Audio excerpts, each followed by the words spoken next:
Merci beaucoup d'avoir accepté l'invitation, Anthony. Écoute, avec plaisir.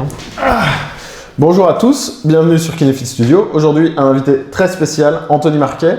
Donc, on peut dire le nom de famille ou comme ça je sais si je coupe tout de suite. Ouais. Ok. Donc, on a fait nos études ensemble. Tu as un super parcours et voilà, c'était l'occasion de se revoir et de parler un peu plus de notre métier parce que j'ai envie de parler davantage de kiné sur la chaîne. Voilà. Est-ce qu'on peut commencer par tu peux commencer par te présenter. Nous, on s'est connus donc aux études, on est de la même promo. Et tu peux raconter à partir de la fin des études, quand on a vogué chacun vers des voies différentes, toujours vers la kiné, bien sûr. C'est ça, donc moi c'est Anthony. Donc oui, on a été diplômé en 2019 du coup. Ouais, c'est ça, 2019. Et je suis, en fait, depuis, je suis marié. Je me suis marié l'année passée. Félicitations. Merci, c'est gentil. C'était long. Au niveau des préparatifs. Avant le mariage, hein, les préparatifs. Non, franchement, ça se passe super bien.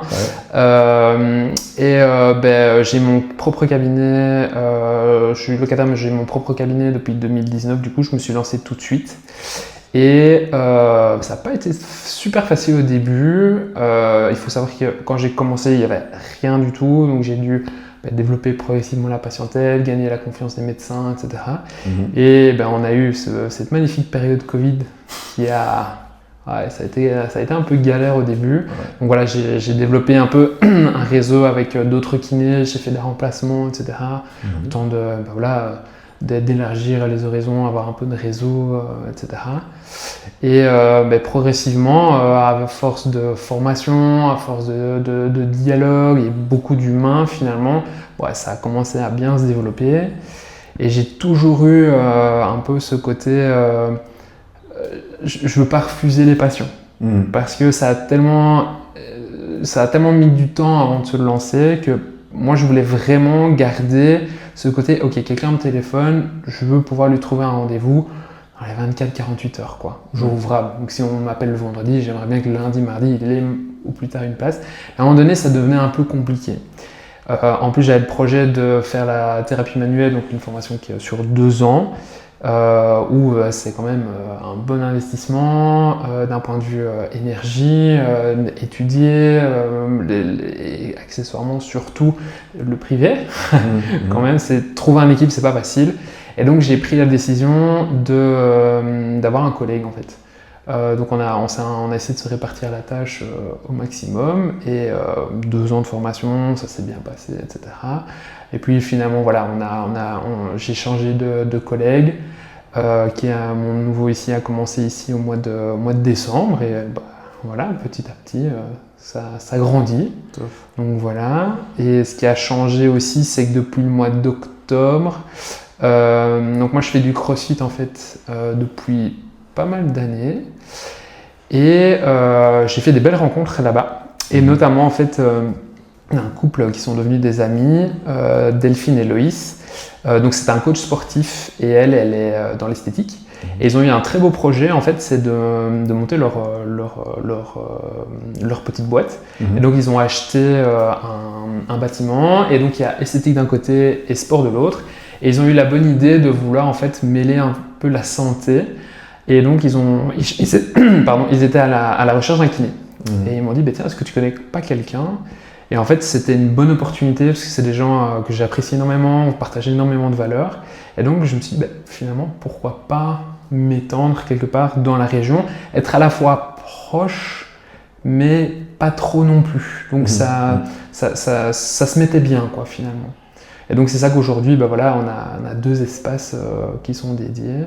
Et l'objectif, c'est de pouvoir augmenter le temps de travail un peu dans les 2, si possible, avoir un 2e collègue avec nous, et enfin un 3e. Et voilà, c'est des beaux projets qui sont en cours. Et heureusement, j'ai une épouse qui est formidable, qui me soutient énormément tous les jours. c'est bien. Même parfois, je pense un peu trop. Et je bouffe énormément d'énergie. Et l'équilibre vie privée, je pense que tu connais ça, c'est pas facile, mais elles m'aident énormément. Et on part sur un projet où va nous aider aussi d'un point de vue administratif, etc. Ouais. Donc, oui, c'est ça. Ouais, c'est ça que tout se met un peu bien, quoi. Ok, top. Donc là, c'est le fameux deuxième cabinet dont tu m'avais parlé, qui est plus en fait une collaboration multidisciplinaire, c'est ça? C'est ça. Ok. Ouais, très clairement. En fait, dans ma pratique, je pense qu'on a une pratique assez similaire. J'essaie vraiment de promouvoir un maximum en fait l'activité physique, très clairement. Exercice, thérapie. Voilà. Et la population cible que je vois au cabinet, c'est des adultes qui veulent prendre soin d'eux. Et il n'y a rien à faire. Si tu veux prendre soin de toi, je pense que ça passe d'office par avoir une activité physique. Aujourd'hui, il y a tellement d'études qui montrent les bienfaits de l'activité physique. Et je parle pas forcément du musculo-squelettique. Je parle vraiment que ce soit cardiaque, que ce soit la santé mentale, que ce soit les risques de problèmes métaboliques comme le diabète et les choses comme ça. Voilà. Digestif, lymphatique, tout. Très clairement. Je suis sûr que ça a des effets sur la peau. Non. Alors peut-être pas le crossfit. Non, peut-être pas le crossfit. Non, mais c'est clair qu'il y a... moi j'ai complètement viré à fond sur la vibe exercice thérapie. Et c'est malgré moi, je ne m'étais pas rendu compte que j'empruntais un courant. C'est vraiment parce que je voyais que c'était vers ça qu'il fallait aller et que c'est l'évolution naturelle de nos traitements. Et ça, c'est justement, c'est un petit peu le discours que je souhaite développer en ce moment. On en a parlé un petit peu en privé parce que ça me fait péter des câbles les discours sur la physiothérapie et sur le hands-on, etc. Et après, on peut parler des trigger points, du dry needling, pas des ultrasons quand même, on va pas déconner. Je veux dire, fais des économies sur l'électricité, ça va coûter cher. Sinon, et puis en plus, sinon l'épisode va durer trop longtemps. Mais en fait, là vraiment, on voit que la thérapie manuelle, on est énormément en gait control. Donc j'ai la conviction que sur les 15 années à venir, on va écrémer encore en thérapie manuelle. On va écrémer énormément de techniques. Alors je dis pas, il y a des techniques, si on veut les utiliser, on pourra les utiliser, mais on saura en pleine conscience qu'on n'est pas en mode EBP, qu'on n'est pas mieux qu'un placebo. Et du coup, en fait, à partir de ce moment-là, je garde ça pour après, mais je vais parler des formations qui, selon moi, vont encore être pertinentes à l'avenir en thérapie manuelle. Je voulais te demander, absolument pas du tout prévu, tu as dit que tu t'étais développé en faisant de la communication avec les médecins, etc., un peu à l'ancienne, donc distribuer les cartes de visite, etc. Ouais. Alors, deux choses à te demander. D'abord, est-ce que ça a bien marché ? Et finalement, maintenant que tu fais des Facebook Ads, est-ce que tu ferais la même chose si tu devais recommencer ? Alors, très clairement, les cartes de visite chez les médecins, est-ce que ça a marché ? Non. Est-ce que c'est normal ? Avec le recul, oui. Donc non, j'aborderai pas les choses de la même manière.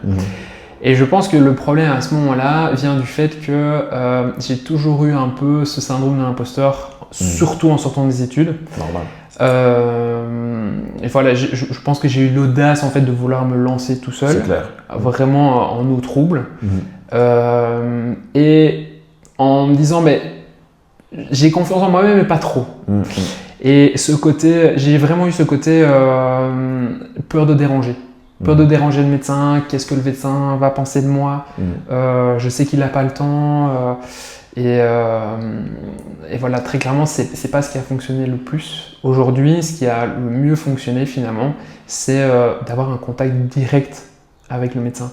Et souvent, même un simple rapport et un simple contact téléphonique. Je sais qu'il y a un médecin avec qui je collabore énormément ces derniers temps. Et en fait, la première fois que je lui ai téléphoné, c'est juste un patient, j'avais une question, j'avais un petit doute, je lui ai simplement posé la question et depuis, il a vraiment confiance en moi et ça fonctionne super bien et ça va vraiment dans les deux sens. Donc finalement, c'est ce qui fonctionne le mieux. Bref, on en revient à la base, c'est l'humain quoi. Donc, Exactement. Ça a beaucoup de valeur, je pense, surtout dans notre monde ultra digital, etc. Ouais. Et puis en plus, IA, téléconsultation, etc. Mais toi, à ton avis, si c'était à refaire aussi, est-ce que maintenant que tu maîtrises Facebook Ads, bah, j'essaye. Il y a écrit sponsorisé. T'as mis ta carte bleue. Une fois. Du coup, tu utiliserais ce moyen si tu ouvrais un cabinet from scratch. Tu voudrais démarrer pour donner de la visibilité au niveau local, par exemple? Tu veux dire maintenant avec aujourd'hui mes compétences de maintenant ou à l'époque quand je suis sorti des études? Si tu avais les compétences de maintenant en 2019. Je pense que oui, parce que en tout cas moi c'est comme ça que je le vois, c'est vraiment avoir une stratégie plutôt dédiée personnel soignant, donc avec le contact avec des médecins, d'autres confrères ou consorts. Mais par contre, y a rien à faire pour aujourd'hui. Je te pose la question, tu vas aller dans un restaurant, qu'est-ce que tu fais? Google. Directement, c'est la première chose que tu vas faire. Nous, et ça c'est sans doute une influence encore une fois personnelle, c'est que pour notre mariage, qu'est-ce qu'on faisait? On cherchait des prestataires. Les prestataires, où est-ce qu'on les trouvait? On les trouvait directement sur les réseaux sociaux. Donc c'est ce qui fonctionne le mieux, je pense, et surtout pour être quelque part proche aussi, avoir une certaine proximité par rapport aux gens. Quand tu vois quelque chose, quand tu scrolles, on sait que c'est quelque chose que globalement on fait un peu tous, on passe du temps dessus. Une fois que ça t'attire, que tu as un peu ce côté émotionnel derrière, que tu as associé des choses et que tu te reconnais surtout, Ouais, mais c'est ouf, hein. Je parlais de ça aussi dans un podcast récemment avec Raphaël. Et en fait, je disais, quand j'ai recréé les comptes Instagram, TikTok pour promouvoir mon travail, là vraiment, je me suis réveillé, je suis sorti de ma grotte, j'ai découvert les réseaux sociaux, c'est-à-dire on peut envoyer un message à quelqu'un de connu et il like notre message, on est là, oh putain, oh my god, il a répondu, oh my god. Et en fait, c'est tout bête, mais par exemple, bêtement, tu vas chercher des plantes, des arbres pour ton jardin. Tu vas trouver un compte pépiniériste, je sais pas quoi. Et en fait, tu vas avoir 1, 2, 3 réels. Tu vas avoir confiance en lui. Et rien que ça, déjà, ça va te stimuler à vouloir aller chez lui, etc. Donc c'est clair que la présence sur les réseaux, ça me paraît vraiment essentiel. Donc ça, voilà, je pensais que c'était intéressant de voir avec toi parce que c'est vrai que ça, c'est quelque chose qu'on aurait tendance à négliger, les ads. Alors que c'est quand même important et de nouveau aussi le problème c'est que c'est flou au niveau de la loi et bon, je crois que j'avais regardé pour la France, mais tant pis pour les Français. En Belgique, il n'est pas interdit pour des kinés de payer de la publicité Google ou Facebook, de payer un encart publicitaire pour dire j'existe et je travaille là. Ce n'est pas illégal. Ce qui est illégal, c'est de dire 9 plus 1 séance gratuite. Oui. En tout cas, ça a beaucoup changé ces dernières années, ça c'est sûr.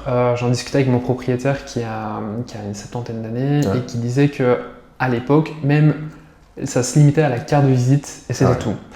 Heureusement, aujourd'hui, ça a quand même pas mal évolué et le domaine de la kiné a pas mal évolué aussi. C'est clair. Alors forcément, quand tu as une approche EBP, tous les kinés, aujourd'hui surtout en musculo-squelettique, ne sont pas forcément evidence-based. Et je pense que ça a vraiment aussi un intérêt d'avoir une certaine cohérence et pourquoi pas aussi le développer sur les réseaux sociaux. Tenez, regardez, moi c'est comme ça que j'aborde les choses, c'est comme ça que je peux vous accompagner.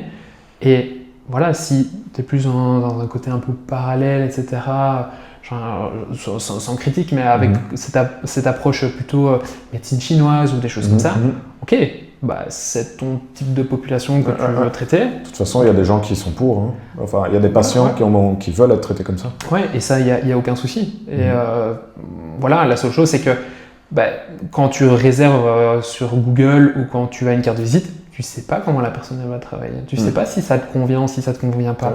Tu sais pas si quand tu vas aller voir la personne, tu vas avoir un kiné pour 5 patients. T'en sais rien, ça. Et c'est ça que je voulais justement montrer aussi sur les réseaux sociaux, c'est ok, comment est-ce que dans le cabinet ici on aborde les choses. On est vraiment sur un accompagnement du début à la fin, où on prend le temps pour le patient, on prend le temps de discuter, de voir en fait qu'est-ce qui pose problème, est-ce qu'il y a des facteurs de persistance du problème, etc. Et c'est pas un côté kiné-usine où on prend 5 patients en même temps et vous faites ça, on check si ça va, quoi. Le nombre de patients qui disent qu'ils ont vécu ça et que ça leur déplaît, c'est impressionnant en fait. Hein. Ceux qui... Enfin, de nouveau en France c'est différent par rapport à la Belgique, mais bon, de là à justifier 5 à la fois, quand même, faut le faire. Mais je parle au niveau des honoraires, hein, parce que je le précise, parce que dans ma tête c'est évident, mais je précise. Donc en France, les honoraires sont pas les mêmes qu'en Belgique, et donc forcément ça défavorise les kinés, donc ça défavorise la bonne pratique.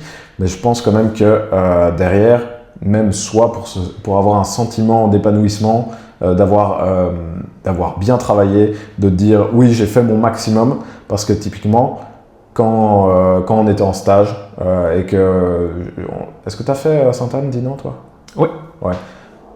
Pas d'anamnèse, t'es pas au courant, et en fait c'est la course et t'enchaînes, et finalement des fois tu apprends des trucs à la 5e séance et tu te dis ça aurait pu être utile plus tôt cette information. Et là typiquement tu te dis ok, ça peut avoir des conséquences en fait, hein. Ça peut vraiment avoir des conséquences importantes, de simplement déjà de pas faire d'anamnèse, mais bon, ça je pense que on va pas ouais, voilà, je pense que et puis même au niveau relations thérapeutiques, au niveau alliance avec le patient, les termes que j'aime moins, mais empowerment, donc impliquer le patient dans sa rééducation, et qui prennent ça à cœur, etc., qui comprennent que s'il fait pas de son côté le boulot, bah ça va pas avancer non plus. Bah là clairement, si tu es en mode usine, bah, il va être beaucoup plus passif. Tu vas venir, tu vas lui dire tu vas lui foutre... Enfin bref, on pourrait parler des heures sur ce truc. Mais et puis allez, dis-toi, enfin, de ton côté, tu as un problème de voiture, qu'est-ce que tu fais? La première chose, est-ce que tu vas directement voir un mécanicien par exemple? Non, je pense que de ton côté, c'est te dire, ok, j'ai ça, est-ce que je peux pas... Si tu as un peu de connaissance, est-ce que tu sais faire quelque chose? Ou tu regardes sur internet, est-ce que tu as moyen de bricoler quelque chose ou pas? Et si ça va pas, là tu consultes. Après tu sais, ah oui, ok, lui il a fait ça. Enfin moi en tout cas c'est comme ça que je fonctionne personnellement. J'aime bien savoir, ok, mais qu'est-ce qui a posé problème? Est-ce que la prochaine fois je peux faire en sorte que ça n'arrive pas? Ou s'il y a un problème, est-ce que c'est quelque chose que je peux faire de moi-même? Au niveau d'après. Voilà, alors parfois c'est trop technique et là évidemment il faut démonter le moteur et tout ça. Je ne m'attends pas à savoir le faire, on est bien d'accord. Mais si c'est parfois des simples choses, bah ouais. Et je vois vraiment la kiné un peu dans ce même principe-là, finalement. J'ai un patient aujourd'hui qui me disait justement qu'il était content des résultats qu'il avait, et que maintenant il avait la sensation de, quand ça allait moins bien, de savoir quoi faire. Et là vraiment je me disais, bingo, c'est bon, c'est plié, c'est torché, il est autonome quoi. Et ça c'est vrai que j'ai l'impression que ça peut faire peur à certains kinés. Je pense que quand on n'a pas les outils, qu'on ne comprend pas ce qui se passe, parce que je crois qu'il y a beaucoup de kinés, de toute façon quand on sortait de l'école, il y a beaucoup de choses qui nous échappaient, notamment parce qu'on n'était pas assez formés et aussi mal formés. Ça c'est... Je pense qu'on pourrait aussi faire un podcast dédié entier à ça. Mais en tout cas, je pense qu'il y a des personnes qui pourraient avoir peur, des kinés qui pourraient vraiment avoir peur d'autonomiser les patients. Ils craindraient de perdre, entre guillemets, du travail. Donc, bon, ceux qui ont 5 patients à la fois, c'est pas grave. C'est ça. Mais je pense que voilà, ceux qui nagent encore en eau trouble, ça, je pense que c'est... Alors, il y a peut-être ce côté-là, mais je pense aussi, il y a un côté rassurant à vouloir savoir ce que tu fais en permanence. Et je pense que c'est une des choses où j'ai commencé à être plus à l'aise avec ma pratique, c'est de me dire, mais en fait c'est ok de pas tout savoir. C'est ok d'avoir des doutes, c'est ok de ne jamais être sûr à 100%. Parce que concrètement, au cabinet, c'est ce qui se passe. Tu peux jamais être sûr à 100% de ce que tu fais. Et même si tu penses savoir ce que tu fais, le résultat que tu as à la fin n'est peut-être pas forcément parce que ce que tu pensais à la base. Tu vois, on sait que quand tu me parlais tout à l'heure que la thérapie manuelle, c'est beaucoup de gait control. Est-ce que c'est que du gait control? On peut aller extrapoler, mais en tout cas, on sait que quand tu vas faire une technique de thérapie manuelle, tu vas pas juste avoir un effet mécanique. Et ça, la science nous le démontre aujourd'hui. C'est qu'on va avoir un effet neurophysiologique, ça va pas juste se passer qu'au niveau biomécanique. Et juste déjà toucher un patient, ça induit déjà tellement de choses à la fois. Ouais.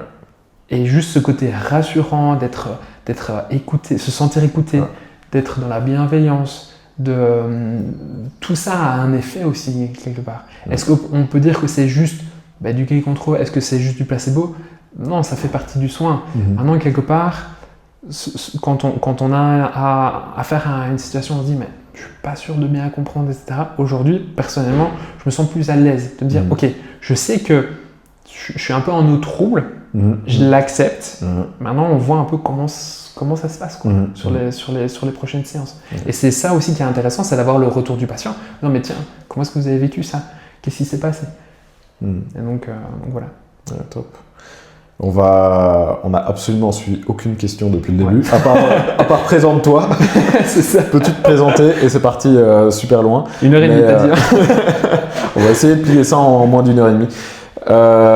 Une question qui m'est venue tout à l'heure quand tu as évoqué donc, le deuxième cabinet, les collègues, tu m'avais dit quand on se parlait par DM, je vais plutôt introduire ma réflexion.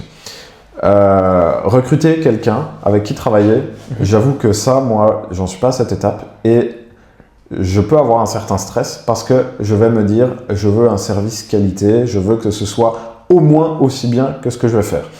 Et j'y réfléchis quand tu m'as dit que tu recrutais et que tu osais ça, et alors je te demandais au niveau managing, etc. Donc ça, tu vas nous en parler. Mais j'y réfléchis et tu m'as dit, toi, tu recrutes au niveau des valeurs. Ouais. Et ça a pété mon cerveau.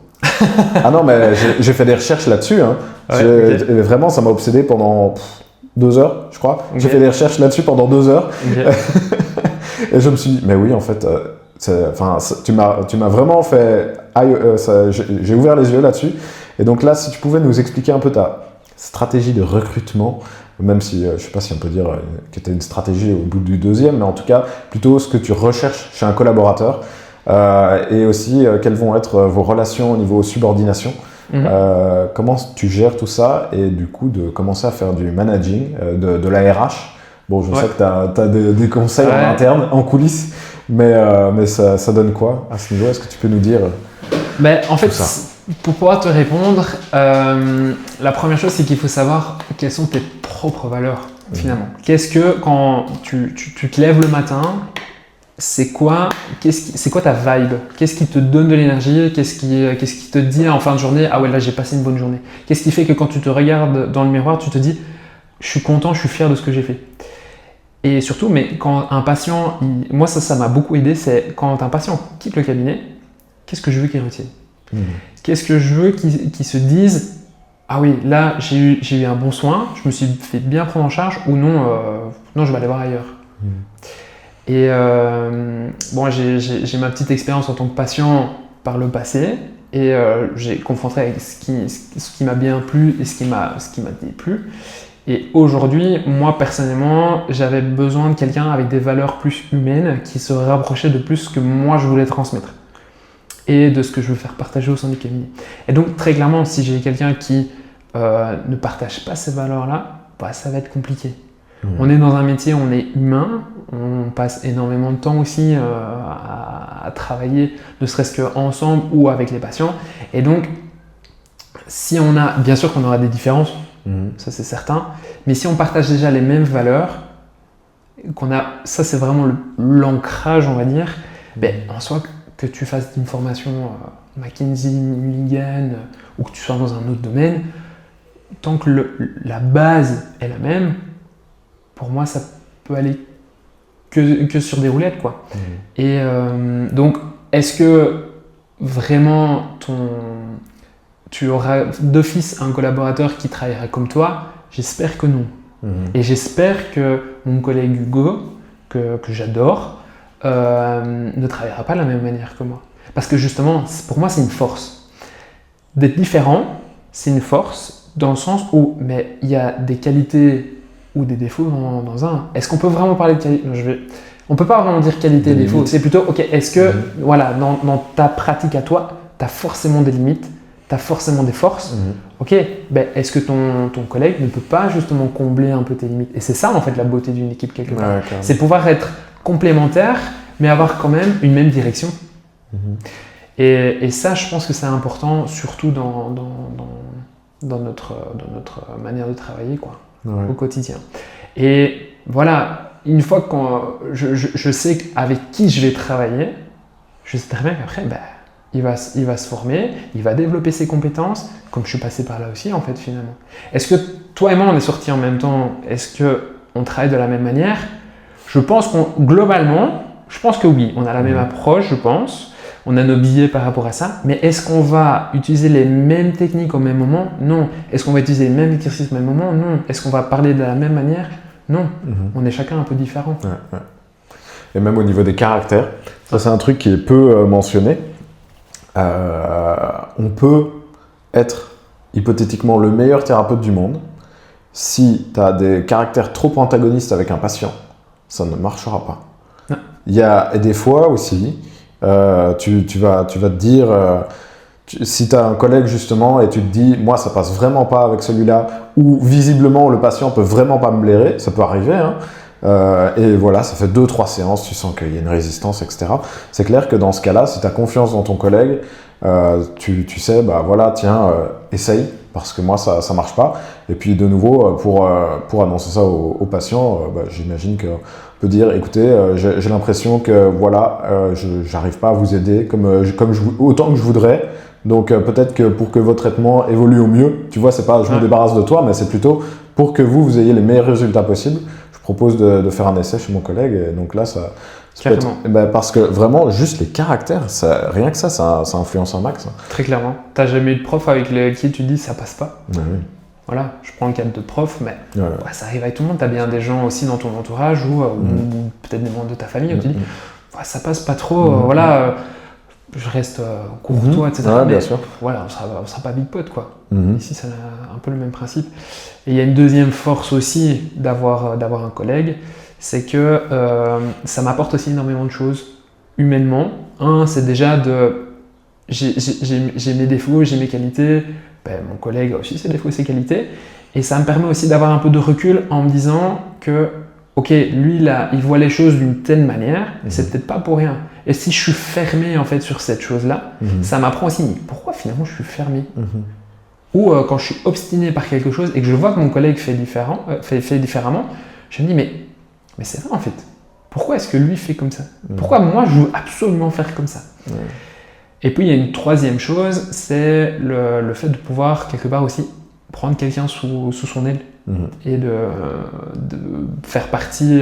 Je me doute que qu'on fera pas notre carrière ensemble, ni quoi que ce soit, mais c'est au moins un moment, un échange où je pense que je peux lui apporter aussi quelque chose.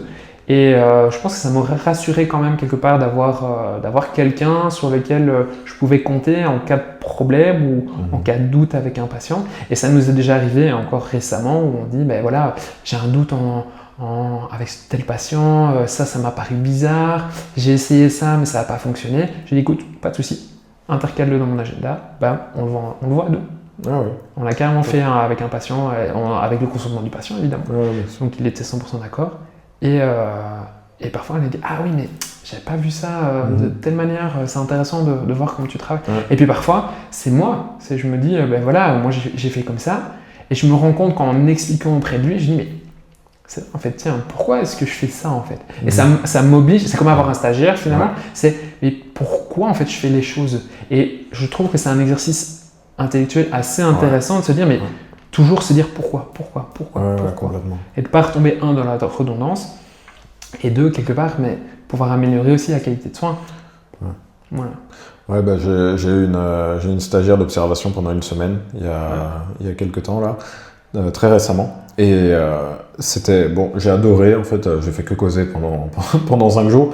Bon, comme d'habitude, sauf que là j'ai fait que causer de mon métier, donc c'était génial. Et donc c'est vrai que j'ai assez peu l'occasion d'échanger avec les collègues avec qui je pratique au sein de mon cabinet. C'est-à-dire qu'on fait des horaires qui ne sont pas les mêmes, donc on se croise surtout et on se pose souvent des questions relatives à l'administratif. En revanche, pour le remplacement, ils sont super.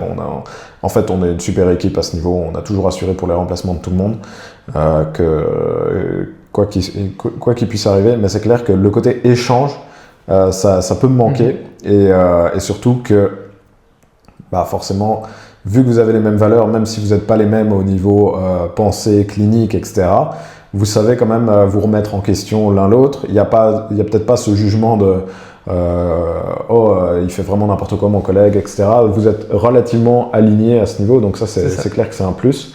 Puis ouais, comme tu dis, en fait, ça permet de soi-même se remettre en question.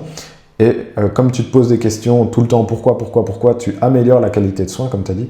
Et ça, vraiment, je m'en suis rendu compte aussi avec mes stagiaires. Parfois, j'avais des patients qui arrivaient, des patients avec qui je stagne, ça n'a pas forcément bien démarré. Et des fois, voilà, on est un peu en pilotage automatique, on ne prend pas beaucoup de recul. Et là, de devoir justifier, expliquer ce que je fais à des élèves, là, d'un seul coup, je me suis dit, bon, on va repartir du bon pied, ça redonne une nouvelle énergie, parce que voilà, forcément, on n'est pas toujours à 100%. Et tout à l'heure, je parlais de la qualité de soins qui peut varier en fonction de ton caractère. Ouais. Eh bien, il y a aussi ça qui est très intéressant, je ne sais pas si tu avais vu passer, mais je pense qu'au bout de... Les études sont dures, hein. Au bout de 7-8 patients, tu n'es plus aussi opérationnel que pour le premier, quoi. Ouais, c'est ça. La qualité de soins, entre guillemets, baisse et assez vite, beaucoup plus vite qu'on ne le croirait, en fait. Et donc là, forcément, si tu as toujours le même, avec qui tu as une moyenne entente, toujours tard, fin d'une journée, avec en plus des contraintes et des soucis, c'est clair que là, d'avoir eu les stagiaires, des fois, ça donne un regain et on se dit, bon, allez, on se réintéresse mieux au cas. C'est pas... En fait, on identifie ses propres limites, ouais, je crois, dans ce type d'échange. Et là, justement, c'est face à ses propres limites, on se dit, bon, j'ai deux choix. Soit je continue d'être moyen, parce que voilà, on ne peut pas être toujours au top. Soit je continue d'être moyen, soit je me renouvelle, je refais un effort, j'essaye d'aller plus loin, de comprendre mieux. Et donc ça, c'est clair que quand tu le décris avec ton collègue, ça, je peux vraiment identifier que ça... le côté qui me manque, c'est de transmettre et d'être dans l'échange aussi. Toi, quand tu as commencé, tu avais un collègue qui travaillait ici, donc le propriétaire, c'est ça? Ouais, alors il travaillait assez peu, donc il était beaucoup dans ses spécialisations en fait, donc il était spécialisé en maxillofacial et en vestibulaire. Et donc il avait déjà réduit pas mal son temps de travail, il était proche de la pension, il gardait un peu le pied dans l'étrier, hein, donc... Et globalement, en me voyant un peu travailler, la manière dont j'abordais les choses, quand il avait des anciens patients qui lui téléphonaient, il n'hésitait pas à les rediriger vers moi. Mais c'était assez occasionnel, hein, je veux dire. Donc au début, non, j'étais majoritairement seul. Ouais. Et du coup, justement, si tu pouvais comparer, en excluant toute la partie surcharge de patients, en tout cas, horaire qui déborde, sans prendre ça en compte, la partie où tu travaillais seul, on va dire, à l'époque, versus maintenant avec un collègue, au niveau humain, ce que ça t'apporte en plus, c'est un bonus à 100%. Tu voudrais plus revenir en arrière? Non, je voudrais plus revenir en arrière, non, clairement. Donc en excluant vraiment la partie surcharge patient. Non, clairement. Ouais, top. Clairement. Il y a rien à faire, on a un métier social et... moi personnellement ça fait partie vraiment de mes valeurs, les échanges, et je me rendais compte aussi que quand j'allais en formation, j'avais besoin de parler parce que j'avais besoin d'échanger en fait avec les collègues, et très souvent je me retrouve à faire 3, 4, 5 formations sur l'année en fait parce que j'avais besoin de ça. Et c'est dans ces moments-là là où tu prends du recul, parce que bon, le week-end tu rentres chez toi, tu penses plus à ton métier, ou alors tu fais des trucs administratifs horribles. C'est ça. Mais du coup, le week-end, tu repenses pas à ton travail. Mais par contre, quand tu es en formation, on fait que parler de ça. Et tu as du temps libre, tu as du temps d'échange. Même bêtement, le temps de midi quand tu es en formation, ceux qui sont sur leur GSM, j'ai jamais pigé en fait. Là, c'est le moment où tu peux revenir sur les cas où tu n'as pas eu de résultat. Et justement, pendant que le formateur a dit une phrase, tu as peut-être eu un déclic, et puis après tu vas en parler avec un collègue, et tu te dis, ok, la prochaine fois que je vois ce pattern, et le nombre de fois où ça m'est arrivé, c'est complètement fou, quoi. Vraiment prendre du recul, ça c'est vraiment un plus de malade. Ouais, carrément. Tu parlais des formations de ton propriétaire. Tu nous as dit, toi, que tu as fait TMO. Tu as fait ça à Liège, hein, c'est ça? À Liège, ouais, et j'ai été diplômé ici en juin, quoi. Donc, ouais. Diplôme, mariage, la classe.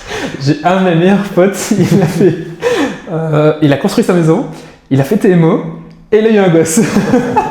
Purée, le triple but quoi. Et puis il m'a dit un jour, ouais, je commence à avoir du... Ah oui, je veux bien croire. Ouais, tu m'étonnes, ouais. Alors du coup, devant lui, je t'avoue, je ne lui ai jamais dit, je suis fatigué, je n'ai jamais osé. T'as jamais osé. Ouais, je comprends. Oh purée. Ouais, c'est clair que là, c'est un truc de fou. Vous avez une belle triplette. Mais alors toi, donc t'as fait TMO à Liège, t'as fait Mackenzie. Ouais. Et alors, au niveau des grosses formations, on va pas dire ouais. toutes les donc j'ai fait une partie de Mulligan que j'aimerais bien finir. J'ai fait juste une formation sur la mâchoire. En fait, c'était justement comme mon propriétaire était spécialisé là-dedans. Un des moyens pour augmenter la patientèle, ça a été en fait de me diversifier. Comme il y avait moins de kinés qui étaient dans ce domaine-là. Donc je m'étais dit, pourquoi pas tenter? Si ça me plaît pas, ça me plaît pas. Mais pourquoi pas tenter? Et finalement, j'ai fait énormément le lien entre les douleurs maxillofaciales et la nuque et tout ce côté un peu management du stress, etc., de la sédentarité. Et donc finalement, en fait, je me suis dit, oui, on est complètement dedans. Et aujourd'hui, je me vois pas ne pas forcément aller voir la mâchoire, quoi. Voilà, surtout quand on est dans le cadre de céphalée, etc. Quoi. J'ai l'avatar patient en tête. Mais ouais, carrément, ça, les mâchoires, c'est hyper facile à traiter en termes de thérapie. En termes de nos mains, on n'a pas grand chose à faire. C'est ça. D'un point de vue technique, je pense que c'est ça que tu veux dire. Il n'y a pas à avoir énormément de. Quelques techniques suffisent. En termes de hands-on. Oui, c'est ça. Voilà, mais c'est au niveau, comme tu dis, gestion du stress et compagnie, éducation patient, tous les mécanismes les parafonctions. Mais c'est bêtement le nombre de fois où tu dis aux gens, vous mâchez que à droite. Je sais pas, je vais faire attention la semaine prochaine. Oui, je mâchais que à droite. Mâchez des deux côtés maintenant. Depuis que je vous connais, je mâche que à droite. et le nombre de fois où ça... ils se rendent pas forcément compte, ou alors ils disent oui, c'est vrai, je mâche toujours mon panini à droite parce qu'à gauche ça va pas, machin. Tu leur dis mâcher des deux côtés. Semaine suivante, ça va mieux. Bah oui. C'est que ça, hein, la mâchoire, c'est vraiment. En fait, c'est un iceberg. Hein. C'est que très clairement, parfois tu te dis ça va super bien se passer, et puis finalement, tu vois que tu commences à accumuler pas mal de facteurs parfois difficiles à gérer. Et c'est là que tu vois, tu dis alors. Tout doucement, je commence à comprendre pourquoi il y a cet effet de redondance, que ça fait des années que ça persiste, etc. Et où c'est parfois un peu compliqué de gérer finalement. Il y a des facteurs que tu sais très facilement gérer, des facteurs, c'est plus compliqué. Complètement. Et puis si en plus tu as un mécanisme de céphalée cervicogénique, et que en plus, un coup tu dois travailler sur la nuque, un coup, céphalée cervicogénique, c'est quand même sur la nuque. Et alors, de nouveau, à cause de la douleur, ça induit l'ATM. Là, clairement, tu passes, en fait, tu fais un peu de technique, mais tu vas faire beaucoup d'éducation thérapeutique. Ouais, clairement. Tu vas vraiment, et là, vraiment, c'est impressionnant, et c'est pour ça que moi je parle de la thérapie manuelle en général, hein, pas la TMO, EBP, IFOMPT, mais plutôt vraiment toutes les thérapies manuelles qui sont encore enseignées au kiné de manière générale. Je pense que ça va vraiment s'écrémer énormément parce que de nouveau, on va aller de plus en plus sur vraiment des entretiens motivationnels en formation à mon avis. Gestion psychologie patient, ça il n'y en a pas beaucoup des formations. Après on aura Mulligan selon moi, au niveau anamnèse bilan Mackenzie, mais je pense que ça va être ce qui va vraiment être pertinent sur les années à venir. Et puis j'allais dire un truc au niveau exercice thérapie, mais là je vais plutôt rejoindre non, je pense que ça ne sert à rien d'aller ça peut aider, mais d'aller dans une formation spécifique exercice, je pense qu'il vaut mieux pratiquer. Ça, c'est vraiment mon discours aussi. D'ailleurs, je me fais un peu tacler par des kinés non sportifs en ce moment sur TikTok et Insta. Mais il y en a, ils sont pas trop d'accord avec moi, visiblement. alors que moi je propose un simple exercice de remise en question, c'est-à-dire tu es thérapeute du mouvement, kinésithérapeute, pourquoi est-ce que tu fais pas de mouvement en fait? Et donc quand tu préconises à ton patient de faire du mouvement, pourquoi toi t'en fais pas? En fait, est-ce que tu y crois? Évidemment, là, j'ai synthétisé mon propos. J'avais mis des pincettes, mais finalement, ça sert à rien de toute façon. Voilà. Mais ce qui est intéressant, c'est vraiment ça, à mon avis, pratiquer une activité physique régulière et même au niveau muscu, en fait, simplement pour avoir les mouvements en analytique, pour les sentir, savoir comment on les sent. C'est obligé, selon moi. Ça devrait être dans le cursus scolaire. Enfin. Mais ouais, je trouve ça dommage en tout cas d'avoir un discours qui est incohérent par rapport à ce que tu vas traiter. Tu vois, c'est comme si tu allais voir un pneumologue qui fume et qui te dit vous devez arrêter de fumer. Moi j'ai eu ça dans les commentaires. Exactement. Voilà, je trouve que c'est malaisant de donner un conseil que toi-même tu respectes pas, quoi. Ouais, c'est pour ça en fait, hein, au niveau cohérence, et de nouveau, comme tu disais, se regarder le soir dans la glace, j'aurais du mal à dire, à faire la morale aux gens, à leur dire quelque chose que je ne fais pas moi-même. Et au niveau des formations, alors, qu'est-ce que tu penses de ce que je viens de dire? Est-ce que tu trouves que j'ai tort? Est-ce qu'il y aurait quelque chose à complémenter? Alors, vas-y, ça va un peu t'étonner. Vas-y. Je suis pas totalement d'accord avec toi. Vas-y. Je suis d'accord pour la partie physique, par la partie exercice, que ça va faire de plus en plus partie intégrante d'un raisonnement. Et d'ailleurs, quand on voit les étudiants aujourd'hui, ils sont assez bien calés là-dessus aujourd'hui. Ils sont beaucoup moins dans l'aspect réflexologie plantaire. Tu vois ce que je veux dire? Avec toute ma bienveillance. mais voilà. C'est un autre métier en fait. Ben voilà. En fait, je trouve que dans un cursus de kiné, malheureusement, ça n'a pas sa place. Non. Je trouve ça intéressant de dire, ben voilà, il y a une approche qui est plutôt axée médecine parallèle, on va dire, dans le cadre où c'est pas evidence-based. Et ça, je suis entièrement d'accord. Mais de là à aller enseigner et de l'évaluer en examen, je trouve que c'est un peu limite. Ouais. On aurait pu le mentionner comme anecdote, en fait. Voilà. C'est comme si on passait du temps à aller faire de l'ultrason, quoi. Ouais. Voilà. Plus longtemps. Voilà, c'est ça. Je trouve qu'aujourd'hui, surtout qu'il y a 40 ans, clairement, il y avait moins d'études en musculo-squelettique. L'argent était moins dépensé là-dedans. Aujourd'hui, on n'a plus vraiment d'excuses. Voilà. Et alors, c'est par rapport en fait à la thérapie manuelle et par rapport aux techniques manuelles. Je pense qu'il faut avoir un équilibre. Clairement, se passer des techniques manuelles, je trouverais ça dommage. Que ça ne fasse plus partie du traitement, mais pas de la manière dont on nous l'a enseigné dans les années 60. Il faut sortir un peu de ça. Aujourd'hui, on sait avec les neurosciences actuelles que énormément de techniques qu'on a utilisées fonctionnent, mais pas pour les raisons qu'on pensait avec le modèle fort biomécanique. On sait que ça n'agit pas que sur le tissu. On a vraiment tout un phénomène de neuromobilité, comment est-ce que je veux dire, que ça intervient vraiment au niveau de la neurophysiologie à part entière. Vraiment de la modulation, c'est ça que je cherchais, la modulation au niveau cérébral. Et on a vraiment un effet de la plasticité finalement. Et les études sont assez catégoriques aujourd'hui que, ok, tu fais une technique en thérapie manuelle, tu n'as pas qu'un effet biomécanique. Et je pense qu'aujourd'hui, ce qui est important dans ces genres de techniques-là, c'est d'en avoir conscience de, ok, je ne fais pas juste un PA parce qu'il est raide en T1. C'est, ok, je fais un PA en T1, ok, je module ses symptômes, est-ce qu'il va mieux, est-ce qu'il ne va pas mieux? Mais après ça, le patient, il doit aller mieux pour pouvoir bouger. C'est ça à la base. C'est pas je fais un PA sur T1, ok, merci, vous revenez la semaine prochaine, quoi. Ça marche plus comme ça aujourd'hui, et heureusement. À ton avis, c'est parfait que tu mentionnes cet exemple. Le PA sur T1 a-t-il un effet réel au niveau osseux, ligamentaire, articulaire ou pas? Les études vont plutôt dire que non. Est-ce que moi je pense que, honnêtement, je pense pas que tu peux pas être spécifique sur T1. Oui, forcément, tu as des effets. Ma question c'est plutôt, tu mentionnes qu'il n'y a pas qu'un effet biomécanique. Moi j'estime qu'il n'y a pas d'effet biomécanique. J'estime qu'on est que sur de la neurophilie. Ouais. À la limite, la kiné est un très très grand placebo, ce qui n'est pas un problème. Placebo veut dire que tu n'as pas d'effet clinique.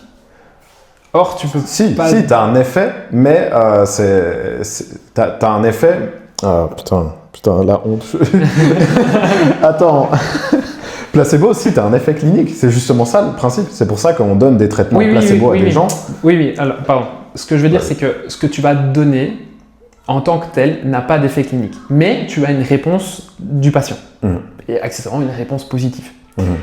L'effet placebo, c'est la réponse positive d'un truc que tu donnes qui n'a pas d'effet thérapeutique.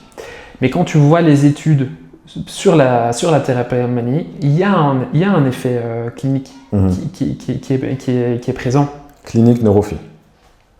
Oui, mais ça induit un effet. Tu peux pas dire aujourd'hui tu fais une technique de thérapie manuelle, ça ne fait rien comme un ultrason. On peut pas comparer une technique de thérapie manuelle à un ultrason.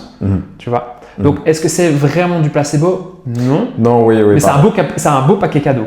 Ça, c'est sûr. Mais il n'y a pas que le paquet cadeau, quoi. Il y a quand même un effet dedans. Maintenant, très clairement, il y a un effet neurophysiologique qui est derrière. Moi, je pense qu'il n'y a rien du tout au niveau bioméca. Parce qu'il y a les fameuses études. Là, donc, on a fait l'IRM, le scanner avant le trust, après le trust. Rien n'a bougé. Donc, le petit PA, rien n'a bougé, à mon avis. Rien n'a changé. C'est pareil pour les MTP. On sait aussi que la seule vasodilatation, elle est cutanée. Ouais, c'est ça, très clairement. Ouais. Et puis, la vasodilatation des tendons. Bon, c'est un peu des structures qui sont pas très vascularisées. Clairement. Bref. On est en Belgique, c'est Syriax. Voilà, il faut. C'est ça. On est en partie dans de la neuromodulation. Je vais pas dire qu'on y est à 100%. L'intérêt va être, en faisant un surplus d'informations douloureuses, après tu vas tamiser, si on peut dire tamiser, mais on va dire, tu vas moduler la douleur. Donc oui, le patient va moins sentir la douleur parce que tu l'as bourriné avant. Mais en fait, ça marche aussi avec le mouvement. Oui, très, très clairement. On n'a pas un effet 100% spécifique que tu ne pourrais pas te passer ça.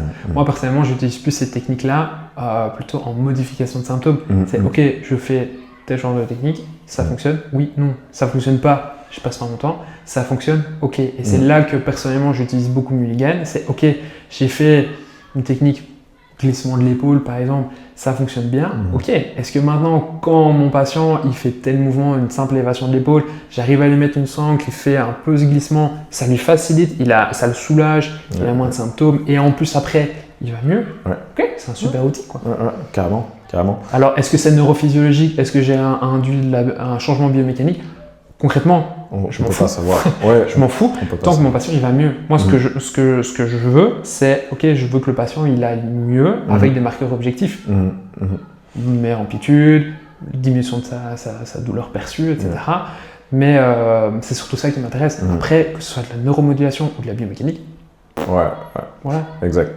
De toute façon, ça c'est un débat de nouveau. Je fais exprès de forcer le trait, de dire on n'a pas d'action biomécanique.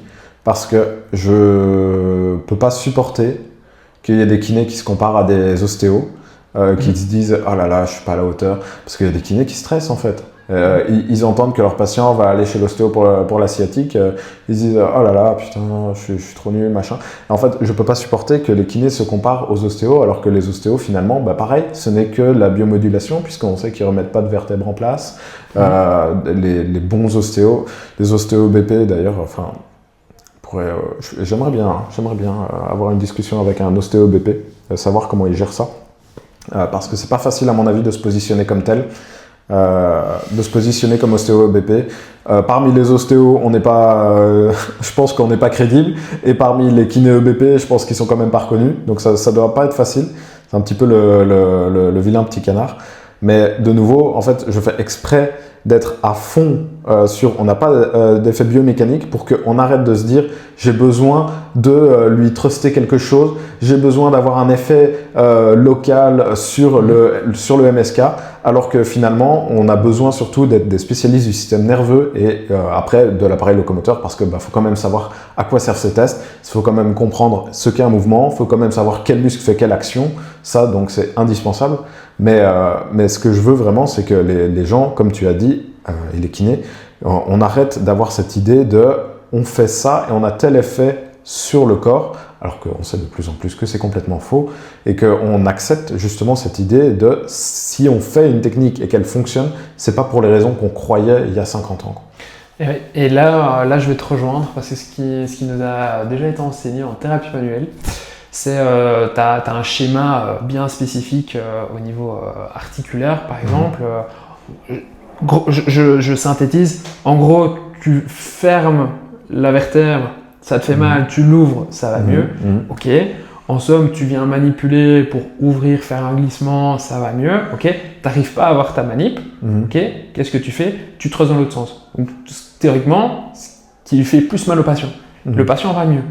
Ok. Et du coup, ça n'a aucune logique d'un point de vue biomécanique.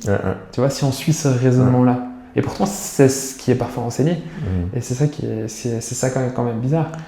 Et en plus, on sait depuis longtemps que le craquement n'induit pas de mouvement articulaire. C'est une anecdote. Ouais, c'est ça. C'est comme le patient, il commence à faire ses exercices, il est là, oh, il y a mon épaule qui a craqué. Ok.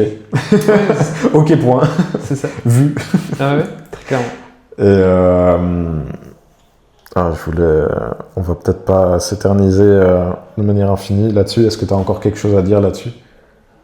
Moi, on peut parler 2 heures. Ouais, non, c'est clair. C'est clair. Tiens, justement, ce que j'ai surligné il y a une demi-heure, je parlais de la sciatique qui va chez l'ostéo. Pourquoi? Non, pour terminer. C'est Mulligan, ça date pas d'hier. Mulligan date de naissance 1930. Aidé. Mackenzie, 1930, aidé aussi. Ils étaient potes, hein, ils allaient boire des coups ensemble, donc ils sont très proches. What the fuck, quoi. Il n'y a pas... Voilà, les techniques sont là. Maintenant, on sait quoi faire au niveau technique. Et de nouveau, au niveau des neurosciences, on comprend ce qui est bon à utiliser comme technique. On va parler... Tu voulais dire? Vas-y. Non, je voulais simplement dire que ces formations-là datent d'il y a longtemps. Aujourd'hui, on utilise un peu ces raisonnements-là, mais d'une manière complètement différente. Et déjà à l'époque, Mackenzie disait que on ne sait pas dire quand tu fais une extension lombaire que c'est ton articulation qui te fait mal, que c'est ton muscle, que c'est ton ligament, et que part, on s'en fiche. Et d'où vient déjà le principe de modulation de symptômes, de ok, je fais ça, je vais mieux, je fais pas ça, je fais ça, ça m'empire. Le raisonnement clinique, quoi. Ouais. Qu'est-ce que c'est qui améliore le symptôme et qu'est-ce que c'est qui le diminue et qui l'augmente, quoi. En fait, et parfois, tu as un schéma qui est clair, parfois, tu as un schéma qui n'est pas spécialement clair. Et là, c'est justement la capacité à penser hors de la boîte, pour le dire en français. Mais vraiment, c'est là où, justement, tu vas te dire, c'est pas grave, on est en modulation de la douleur. On n'est pas dans un modèle biomécanique. Il y a peut-être une variabilité anatomique. Exactement. Et c'est peut-être ça qui explique. Il y a peut-être le fait que c'est une personne et qu'elle n'est pas comme les autres. Et voilà, peu importe. Et qu'elle a ses inquiétudes, qu'elle a ses croyances, qu'elle a son mode de vie, elle a sa situation sociale, qui fait que elle se retrouve dans la situation telle qu'elle est, finalement. Donc, voilà. La sciatique. La sciatique. Comment ça se fait que personne... qu'il n'y ait pas plus de kiné et même d'ostéo, parce que je sais que les ostéos voient normalement, ça dépend des écoles, de la neurodynamique.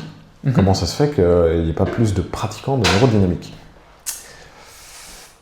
J'avoue que j'ai un peu du mal, parce que la neurodynamique, c'est pas non plus nouveau. Ça date, alors c'est plus récent quand même que Mackenzie, et j'ai plus les dates en tête. Déjà, on n'a pas de nom du type. Ouais, j'aurais du mal à savoir pourquoi c'est moins répandu.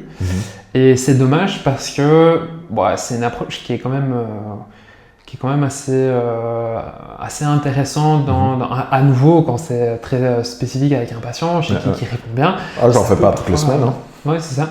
Mais je trouve ça dommage de s'en passer en tout cas. Alors peut-être qu'il y a quelqu'un qui ne connaît pas la neurodynamique, mais si je trouve qu'en 2026, si tu regardes un minimum les réseaux sociaux, tu as quand même pas mal de personnes qui ont... Tu as dû voir un slump ou un ULMT, c'est pas possible. Voilà, déjà, on te l'apprend à l'école. Pas nous. Le slump, normalement, si. On n'était pas dans les mêmes cours de pratique. Ouais. Ouais. Ou en tout cas, je ne sais Comme plus. quoi. Non, j'ai pas vu un stage. Ouais. Ouais. Mais bon, t'as bien vu à la SEG. Oui. Comment? T'as bien vu à la SEG. Oui, oui. Mais justement, et ça c'est le gros point fort de la neurodynamique. Évidemment, en cours d'anat, de neuroanat plutôt, on a évoqué pendant l'intro que les nerfs étaient peu, voire pas étirables. Et ça, c'est un truc qu'on oublie complètement. Et qu'on ne mentionne jamais en mobilisation. On n'en parlait pas, on a juste fait de la SEG. Ah tiens, il est positif, voilà. Mais derrière, en fait, ça induit des tonnes de choses au niveau éducation patient, au niveau pourquoi ces symptômes sont exacerbés quand il va faire son squat et pourquoi est-ce que si tu lui mets une cale sous son talon, ça va mieux. Enfin, parce que je suis en mode sciatique, hein, je suis pas en mode ULNT. Mais ça induit tellement de choses, toute la logique derrière la neurodynamique. Et pourquoi en fait faire un squat, c'est de la neurodynamique. Enfin, Ouais, très clairement. Très clairement. Et en fait, vraiment, c'est une paire de lunettes de malade, en fait. Je comprends pas, en fait. Et de nouveau, je m'en sers pas toutes les semaines. Mais franchement, des fois, t'as quelqu'un qui marche à la pointe des pieds, du pied. J'en ai une, là, en 2025, qui m'a vraiment frappé. C'était en novembre. Je l'ai prise en urgence dernière minute le vendredi soir. Je partais le dimanche soir en formation pour une semaine en France. Et en fait, bon, bah, je lui dis venez. Elle me disait, il n'y a personne qui peut me prendre. Bon, bah, venez. Et elle marchait vraiment sur la pointe du pied. J'avais un collègue qui était là. Et je lui fais voir d'un œil parce qu'elle traversait. Et puis, je fais tout mon bilan. Je repasse sur le plateau technique. Donc, il me recroise. Et en s'échangeant des regards, j'étais là, bah, si c'est une hernie, elle fait au moins la taille d'une orange, quoi. Et j'ai passé donc 3 quarts d'heure à lui faire comprendre, enfin, j'ai fait mon bilan, mon anamnèse, tout le bazar. Puis après, neurodynamique en couché dorsal. Puis après, on est passé en charge, enfin, slump, puis après en charge.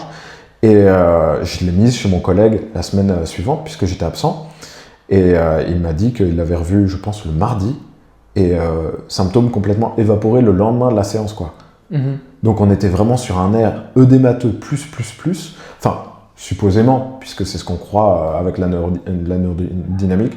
Il me semble que c'est ce qu'on dit actuellement. On verra l'avenir si c'est vraiment ça. Mais en tout cas, là, il y aurait eu des gens qui auraient fait « Oh là là, catastrophe, on est sur… » Attention, je ne suis pas un héros, mais je veux dire, là, ça m'a vraiment marqué. Là, il y aurait eu interruption de travail pendant 6 mois, derrière kinésiophobie, tout ce que ça engendre. Il y aurait eu de la grosse infiltration, il y aurait eu de la cure d'hernie discale, parce que le nombre aussi de fois où j'ai des… Une opération qui, au final… Il n'y a pas de motif. Ouais. C'est fou. Hein. Après, je pense que ça part aussi d'un bon sentiment de… Tu utilises les outils que tu as. Oui. Si la personne elle n'a que l'opération, voilà, malheureusement c'est dommage. Mais très clairement, se passer de la neurodynamique, j'ai déjà eu des patients où malheureusement j'avais beau essayer d'autres approches, si je ne passais pas par la neurodynamique, c'est ce qui a le mieux marché, c'est ce qui a abouti à des meilleurs résultats. Et encore une fois, comme tu le disais tout à l'heure, je n'utilise pas forcément chaque semaine avec chaque patient, clairement, mais c'est un outil qui est vraiment assez puissant, quoi. Là, c'est on-off. Hein. En fait, c'est le mécanisme du nerf. Hein. Ouais, pour le bon patient et au bon moment. Très, très clairement. Après, il y a aussi la notion de pouvoir mettre la bonne dose au bon moment. Et voilà, là, on est encore là, c'est… plus loin dans le raisonnement. Mais là, c'est 20 minutes d'éducation thérapeutique, quoi. C'est le temps d'expliquer au patient pour qu'il sache quoi faire à la maison et ne pas aggraver ses symptômes en le faisant. Que ça doit jamais être douloureux. En fait, t'es obligé de lui expliquer t'es obligé de lui expliquer la neurodynamique. Mais là, pour le coup, puisqu'on parlait des opérations injustifiées, il y a quand même des choses qu'on apprend dans nos formations que je ne comprends pas qu'il n'y ait pas plus d'orthopédistes, de neurologues qui soient au courant, parfois même de rhumato, pour parler même des médecins de la douleur. Comment est-ce qu'on pourrait améliorer cette communication avec les spécialistes ? Ça, c'est une bonne question. Quand tu auras trouvé la réponse, tu me la donneras. Ouais. Parce qu'en plus, nous ne sommes que des kinés. Ouais. Donc ça, Ça, on s'est compris. Du coup, on va pas en dire plus. Mais c'est clair que il y a des choses, il y a des motifs d'opération qui ne sont pas respectés. Typiquement, une perte de sensation, perte motrice. La case n'est pas cochée et il y a des cures de hernie discale, quoi. Je comprends pas. Je pense que c'est, à nouveau, je parlais tout à l'heure de réseau, et ça passe par la communication aussi avec la personne. Voilà, il y a des personnes qui sont assez fermées et qui ne veulent pas non plus, qui sont comme ça, et qui ne veulent pas aller voir ailleurs. Mais il y en a aussi qui sont prêtes à dire ok, il y a cette approche-là, maintenant, qu'est-ce que le patient veut? Parce que c'est lui finalement qui a les clés en main. C'est lui en fait, on oublie parfois, mais au bout du bras ou de la jambe, il y a un cœur qui bat. Et ce cœur-là, il n'a pas forcément envie d'aller sur la table d'opération. Ou, ça m'est déjà arrivé aussi, le cas où le patient il est convaincu qu'il doit aller sur la table d'opération. Et là, malheureusement, tu peux faire tout ce que tu veux, tu peux danser sur ta tête. S'il a décrété que c'est l'opération qui allait l'améliorer, ça va l'améliorer. Et même si certaines opérations aujourd'hui sont remises en question parce qu'on sait que statistiquement, c'est pas meilleur qu'un effet placebo, malheureusement, ça va avoir plus d'effets. Comme si un patient te dit, lui, il m'a fait de la neurodynamique, ça a très bien fonctionné, donc une personne est envoyée chez toi. Pour ça, c'est possible que tu fasses de la neurodynamique et que la personne elle nulle en soi. Ou bien que ça ne marche pas. Ouais. Donc voilà, par rapport aux chirurgies, je pense que c'est fort dépendant aussi de la personne, du chirurgien que tu vas avoir aussi en face de toi. Est-ce que c'est quelqu'un qui est déjà naturellement plus ouvert aux autres professionnels de la santé? Est-ce qu'il y a une certaine urgence aussi? Il y a aussi des red flags qui sont présents quand on a une perte de force en moins de 24 heures. On sait qu'on doit rediriger assez vite. Il y a parfois des moments où tu vois un patient qui dit mais il s'est fait opérer et finalement ça n'a rien changé. Et j'ai eu le cas pour la mâchoire et je pense que tu as sans doute dû l'avoir aussi. Malheureusement, une personne qui avait des douleurs plutôt dentaires, localisées vraiment sur les dents et qui se fait arracher les dents. Et la douleur est toujours là. C'est gênant. C'est très très gênant. J'imagine que tu as déjà eu ça aussi, quoi. Moi, je pense... Là, l'exemple qui me vient en tête, c'est plutôt les scolioses opérées injustement. Je pense notamment à ça. Je pense que ça arrive moins maintenant. Mais il y a quand même des arthrodèses qui sont placées trop vite parfois. Et pareil, des arthrodèses pleine colonne, ça n'arrive plus beaucoup, mais je pense à des gens, leur vie est niquée, quoi. Donc, Ce que je trouve ça dommage dans ce cadre-là, à nouveau, c'est qu'on a quand même pas mal de recul aujourd'hui. Je ne parle pas il y a 30 ans, aujourd'hui on a plus de recul sur les études dans le musculo-squelettique. Et je trouve ça dommage d'aller vers ce genre d'opération sans passer par la case est-ce que la rééducation était bien menée. Est-ce qu'on n'a pas eu un traitement 100% passif avec ultrasons, Et là alors, malheureusement, je ne comprends pas comment on arrive à sauter une étape, à aller directement vers la chirurgie, alors que la base serait quand même la rééducation par là. Ça, c'est un truc qui me chagrine de temps en temps dans les études. Quand ils te disent on a comparé tel traitement par rapport à un traitement conservateur, et ils ne détaillent pas le traitement conservateur en l'occurrence. Très clairement. Je suis ultra frustré, je suis là, oui, mais quoi C'est ça, très clairement. Et même des fois, ils disent alors on a appliqué notre protocole, et des fois, c'est pas. Notre protocole est en plus du traitement habituel. C'est quoi un traitement habituel? Qu'est-ce que vous entendez par là? Sachant qu'aujourd'hui, il est démontré qu'avoir une individualisation des soins va avoir un effet plus important que si tu fais une recette de cuisine. Très clairement. Donc, c'est ça je trouve qui est compliqué en plus dans les études, c'est que déjà, un traitement avec un patient ne sera pas forcément avec un autre patient qui a les symptômes similaires. Alors, d'autant plus quand on dit, oui, tu fais un traitement conservateur. Ça veut dire quoi un traitement conservateur? Je m'étais renseigné sur les Gravity Boots. Je ne sais pas si tu vois ce que c'est. Donc, c'est des espèces d'énormes moon boots d'astronautes avec des petits crochets avec lesquels tu peux t'accrocher à une barre de traction, donc la tête en bas. Et donc, ceux qui vendent ça, évidemment, disent que ça soulage le mal de dos. Et tu sais que j'aime bien le mal de dos.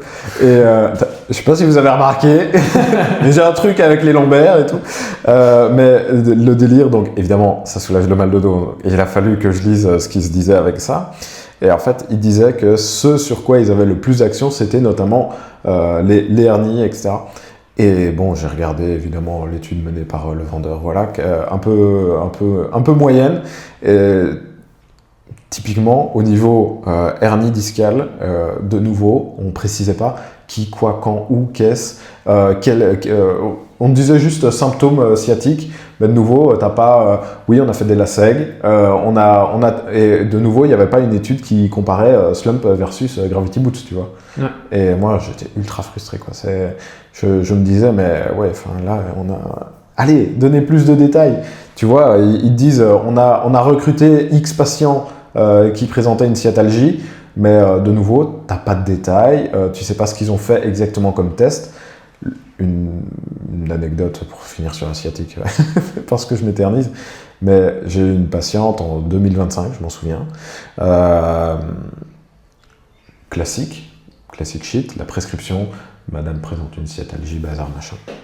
Madame ne s'exprimait pas très bien, elle était un peu âgée, elle était un peu pas toujours cohérente, et en fait, bon, voilà, l'anamnèse n'est pas claire, donc tu bon, et tu vois, tu poses des questions, elle commence à te parler de son chien, de son mari, du coup tu essaies de rediriger les questions plusieurs fois, tu te dis bon allez, le temps passe, je vais passer au bilan, tant pis, et on va continuer l'anamnèse en même temps. En général ça marche jamais avec ceux-là parce que ils sont déjà pas clairs quand ils sont assis, à ne faire qu'une chose, donc ça ne s'améliore pas en faisant le bilan, mais au moins tu as des infos, puis bah voilà, le LASEG c'est non, le slump c'est non, et du coup tu te dis, bon, on va voir s'il y a une origine lombaire, bilan lombaire et compagnie. Pas clair. Première séance, donc pas très concluante. Je n'arrive pas à jouer avec le symptôme de la patiente. Donc je suis hyper frustré. Deuxième séance, elle revient, elle a toujours ses symptômes, machin. Donc je me dis, bon, on va refaire tout, toute la batterie sur la partie anamnèse. Et je fouille, pas clair du tout. Et au niveau de la localisation des symptômes, pas clair, donc ça aide pas. Ouais. Et puis à un moment donné, illumination, je teste pelvitroc, moyen fessier, enfin abducteur, rotateur externe de hanche, pouf, gros déficit côté sciatalgie, ok, ça y est, ouf. Et en fait, on a commencé à travailler ça, et ça a été mieux hyper vite en fait. Mais de nouveau, tu vas un peu vite, tu as la prescription, ok, allez-y, faites votre slump, tu regardes pas, parce que y en a qui sont au courant que la neurodynamique existe, mais qui sont pas au courant que l'anamnèse existe.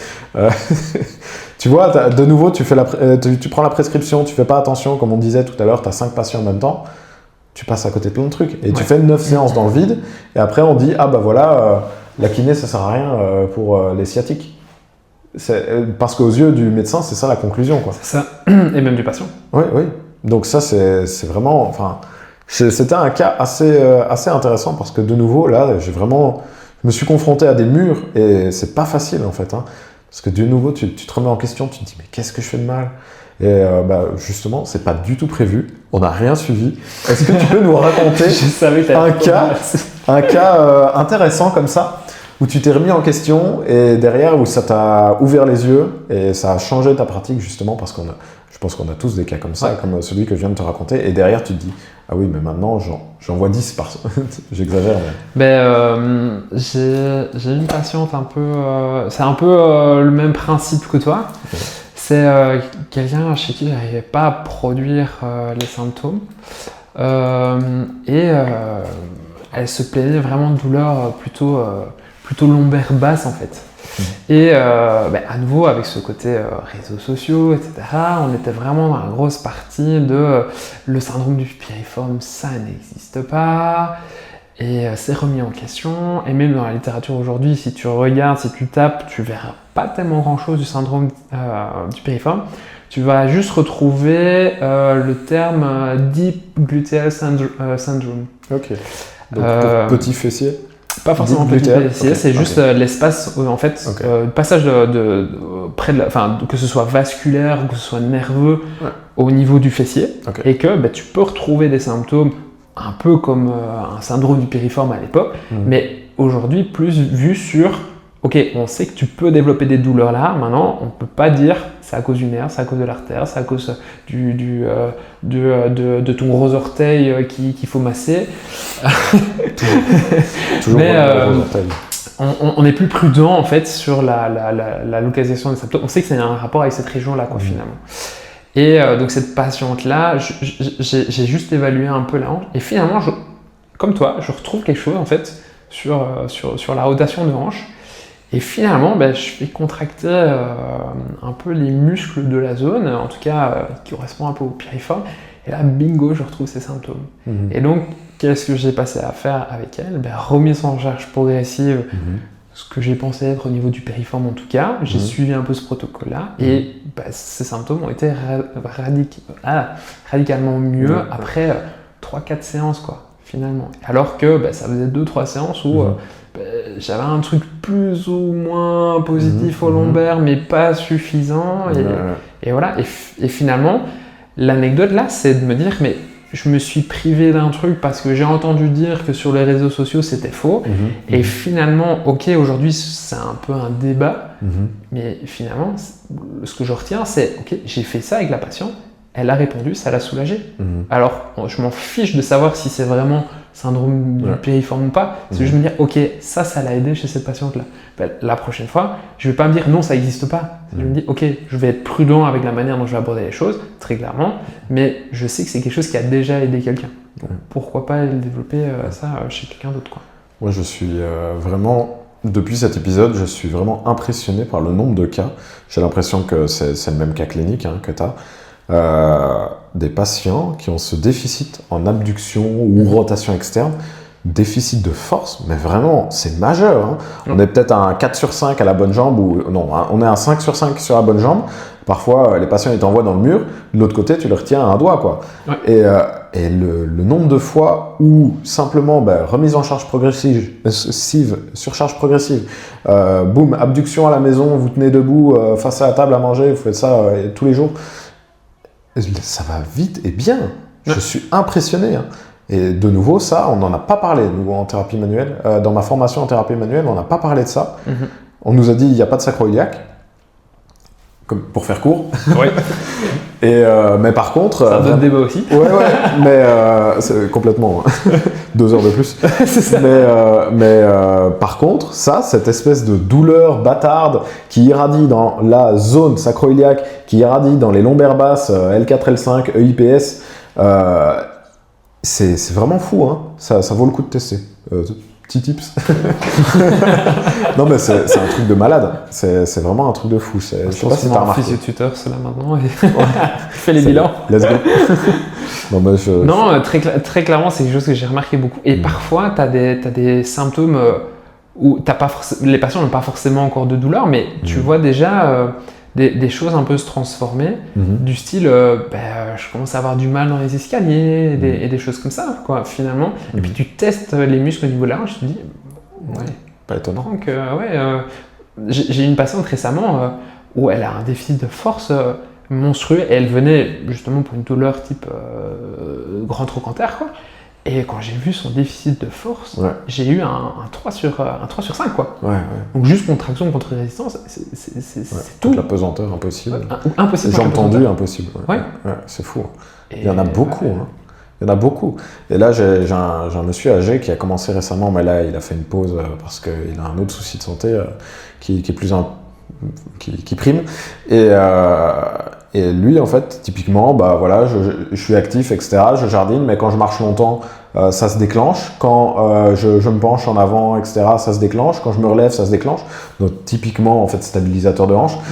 Bon, évidemment, je n'ai pas foncé là-dessus. J'ai fait toute mon anamnèse. Et puis, en fait, le bilan a été encore pire que ce que j'imaginais. J'avais tous les muscles de la cuisse qui étaient vraiment amyotrophiés. Donc, j'avais mon quadri, mes abducteurs. Mes adducteurs, ils étaient pareils à 3 sur 5 contre 5 sur 5. Et mes ischios, tout le membre atteint a été en fait hyper déconditionné. Pourquoi 2 ou 2 camps? Évidemment, on n'a pas vraiment une réponse claire. Et pourquoi est-ce que ça a commencé à être douloureux maintenant? Peut-être surcharge pondérale d'un seul coup, peut-être effort plus intense récent, peu importe. Mais en tout cas, ce qui fait que son déficit, qui faisait que oui, je monte toujours mes marches de l'autre jambe, là tu te dis oui, d'accord, en fait, pas étonnant. En fait, de nouveau, tu commences à agir. Et c'est fou, hein, les résultats. Et c'est pour ça que moi, ça me confirme énormément dans le exercise thérapie. C'est ce genre de cas. Vraiment, il y a énormément de cas où les gens sont... 90% des cas, c'est les gens qui sont pas assez forts. Ouais. 90%, je sais pas, j'ai pas vérifié la stat. Mais beaucoup. Très souvent, très souvent. Après, il y a aussi le côté, surtout dans les pathologies persistantes, où tu as vraiment une relation d'évitement qui est présent, et d'où le déconditionnement. Complètement. Très clairement. Et alors, quand on te dit, oui, mais on m'a dit que c'était pas bon de faire ça, donc j'ai arrêté de faire ça, finalement, en fait, non, oui, la douleur, il faut pas oublier que c'est ton système nerveux qui veut que tu sois safe, il veut pas que tu sois sans douleur, il veut juste que tu sois safe. S'il a détecté que c'était un danger, que tu montes, comme tu disais, la marche d'escalier là, et que tu l'évites, ça va avoir un effet sur le court terme, c'est bien, ça, tu vas éviter de t'irriter. À 6 semaines, grosse amyotrophie. Hein. Et là, c'est clairement là. Quoi. Clairement, ça va vite. Ça va super vite. Et laisse tomber. Oh putain. Le gros trou noir. Mais là, j'avais envie de rebondir sur Mackenzie aussi. Donc, j'ai pas fait Mackenzie. Moi, j'ai fait une formation de thérapie manuelle en 1 an. Sans examen et sans mémoire. Petit bâtard. Mon désavantage, c'est que je ne suis pas reconnu IFOMPT. Donc voilà, quand même. Il n'y a pas que des avantages, il y a des inconvénients également. En revanche, donc, on n'était pas cantonné à une seule thérapie manuelle. Donc on a fait vraiment du Maitland, du Mackenzie, du Mulligan, de la neurodynamique évidemment. On a eu du Pain Science et j'ai oublié lequel. Kettlebell, évidemment. Voilà. Merci beaucoup. Donc évidemment, on a fait tout le monde et on a fait ce qui était prouvé, donc ça c'est cool. Toi, tu as fait spécifiquement Mackenzie. Est-ce que tu peux nous en parler? De ce que j'ai compris, Mackenzie, on a un gros avantage avec l'anamnèse, le bilan. Ça c'est très très bien, très chargé. Je sais que l'anamnèse Mackenzie est très chargée. Est-ce que tu l'utilises au quotidien? Et pareil pour le bilan. Et si tu peux nous donner un peu ton retour sur cette formation, parce que je sais qu'elle était très en vogue quand on était aux études. Il y avait beaucoup d'élèves qui en parlaient. Je sais que Pierre et Laura, à l'hôpital, ils disaient que tous leurs stagiaires parlaient de Mackenzie en bavant. Donc, est-ce que tu peux nous dire un petit peu ton retour là-dessus, toi qui l'as fait au complet, si tu la recommandes à 100% et quels sont les atouts et les faiblesses de cette formation? Voilà. Tu as 2 heures. J'ai 2 heures, c'est ça.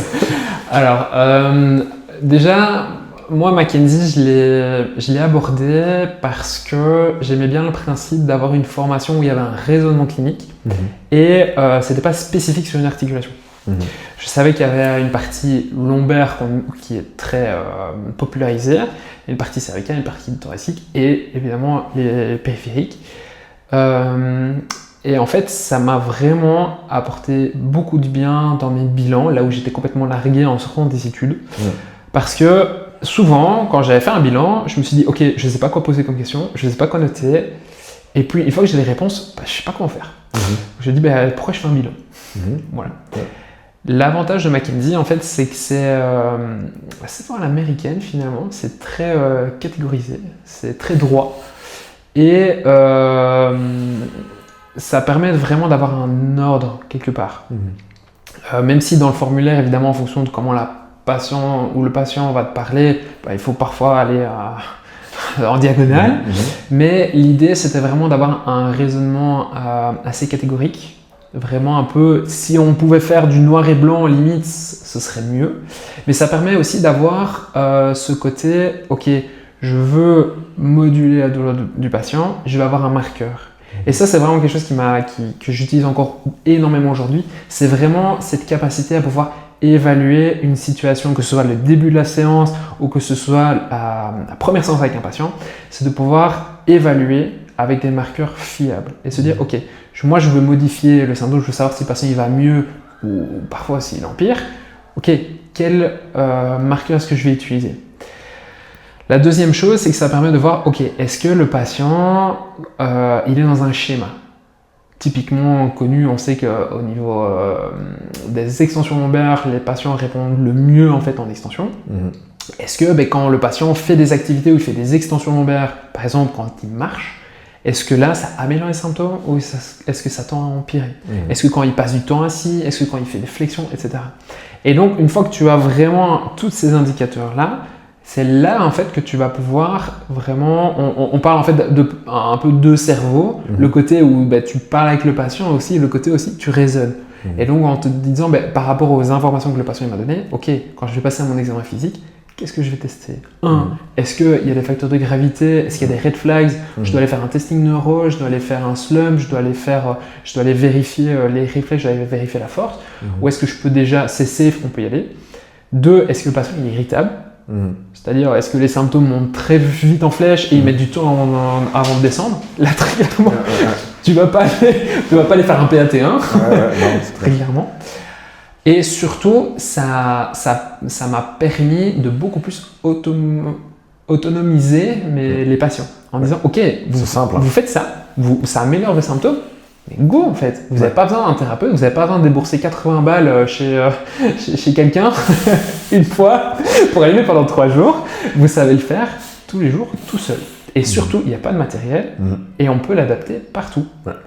Je reprends l'exercice en extension McKenzie, ça peut être couché, mais moi je m'enseigne aussi contre un mur, sur une table, voire même debout en fait, très clairement.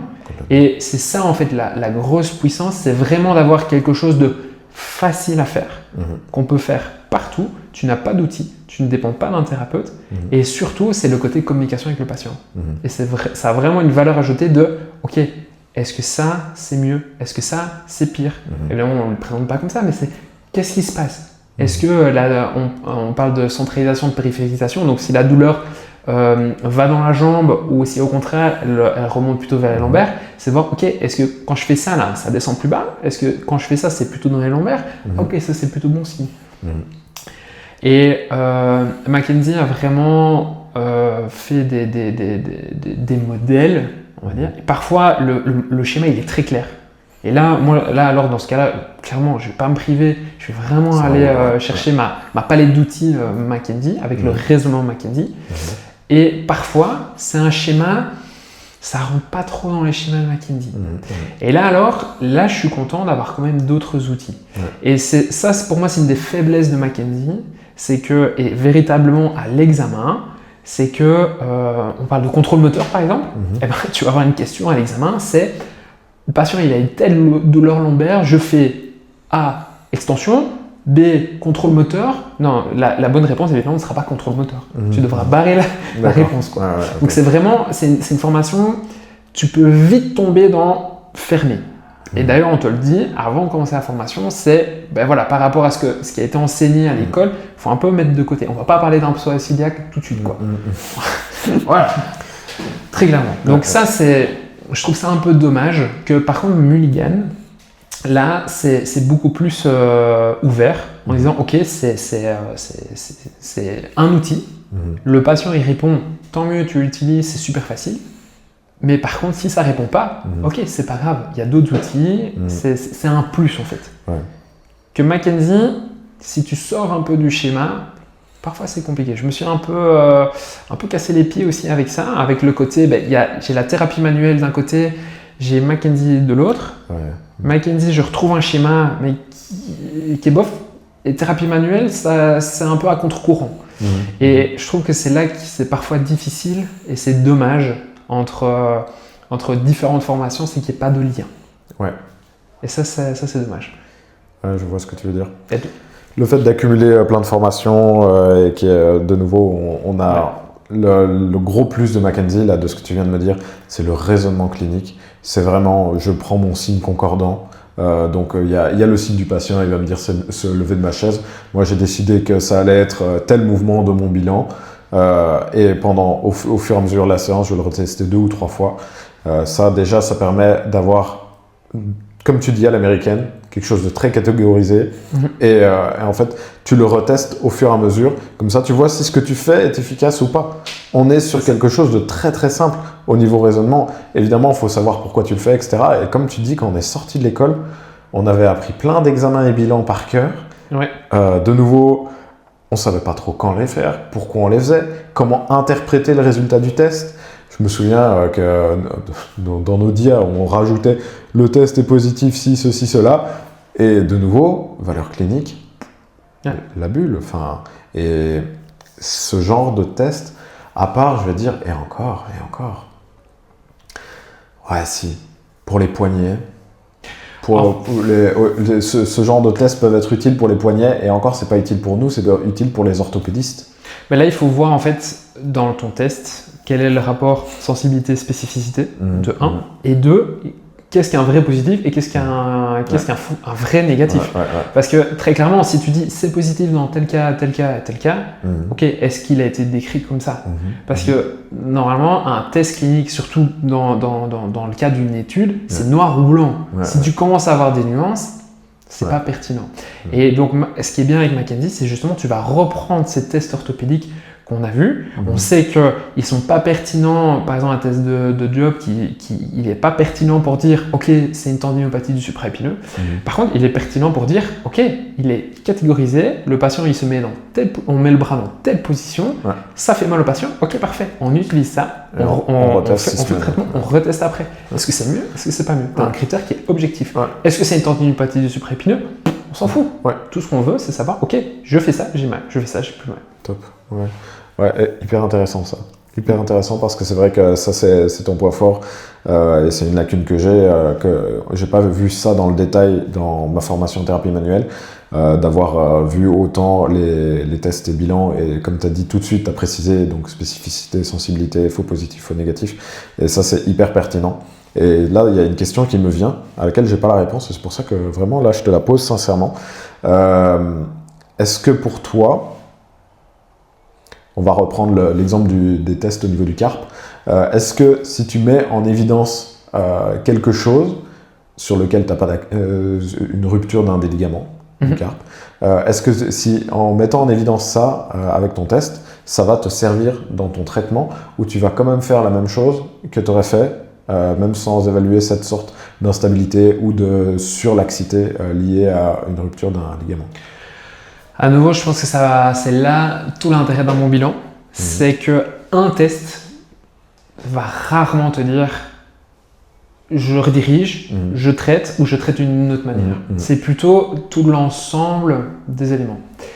Et je prends l'exemple d'un test qui est le test du TFCC, donc du fibrocartilage qu'on a entre le semi-lunaire et la tête de lunaire. Où là, en fait, tu viens juste faire une compression en fait, à ce niveau-là. Mais tu peux avoir aussi une douleur articulaire à cet endroit-là, sans pour autant que tu as une fissure ou tu as une rupture du TFCC.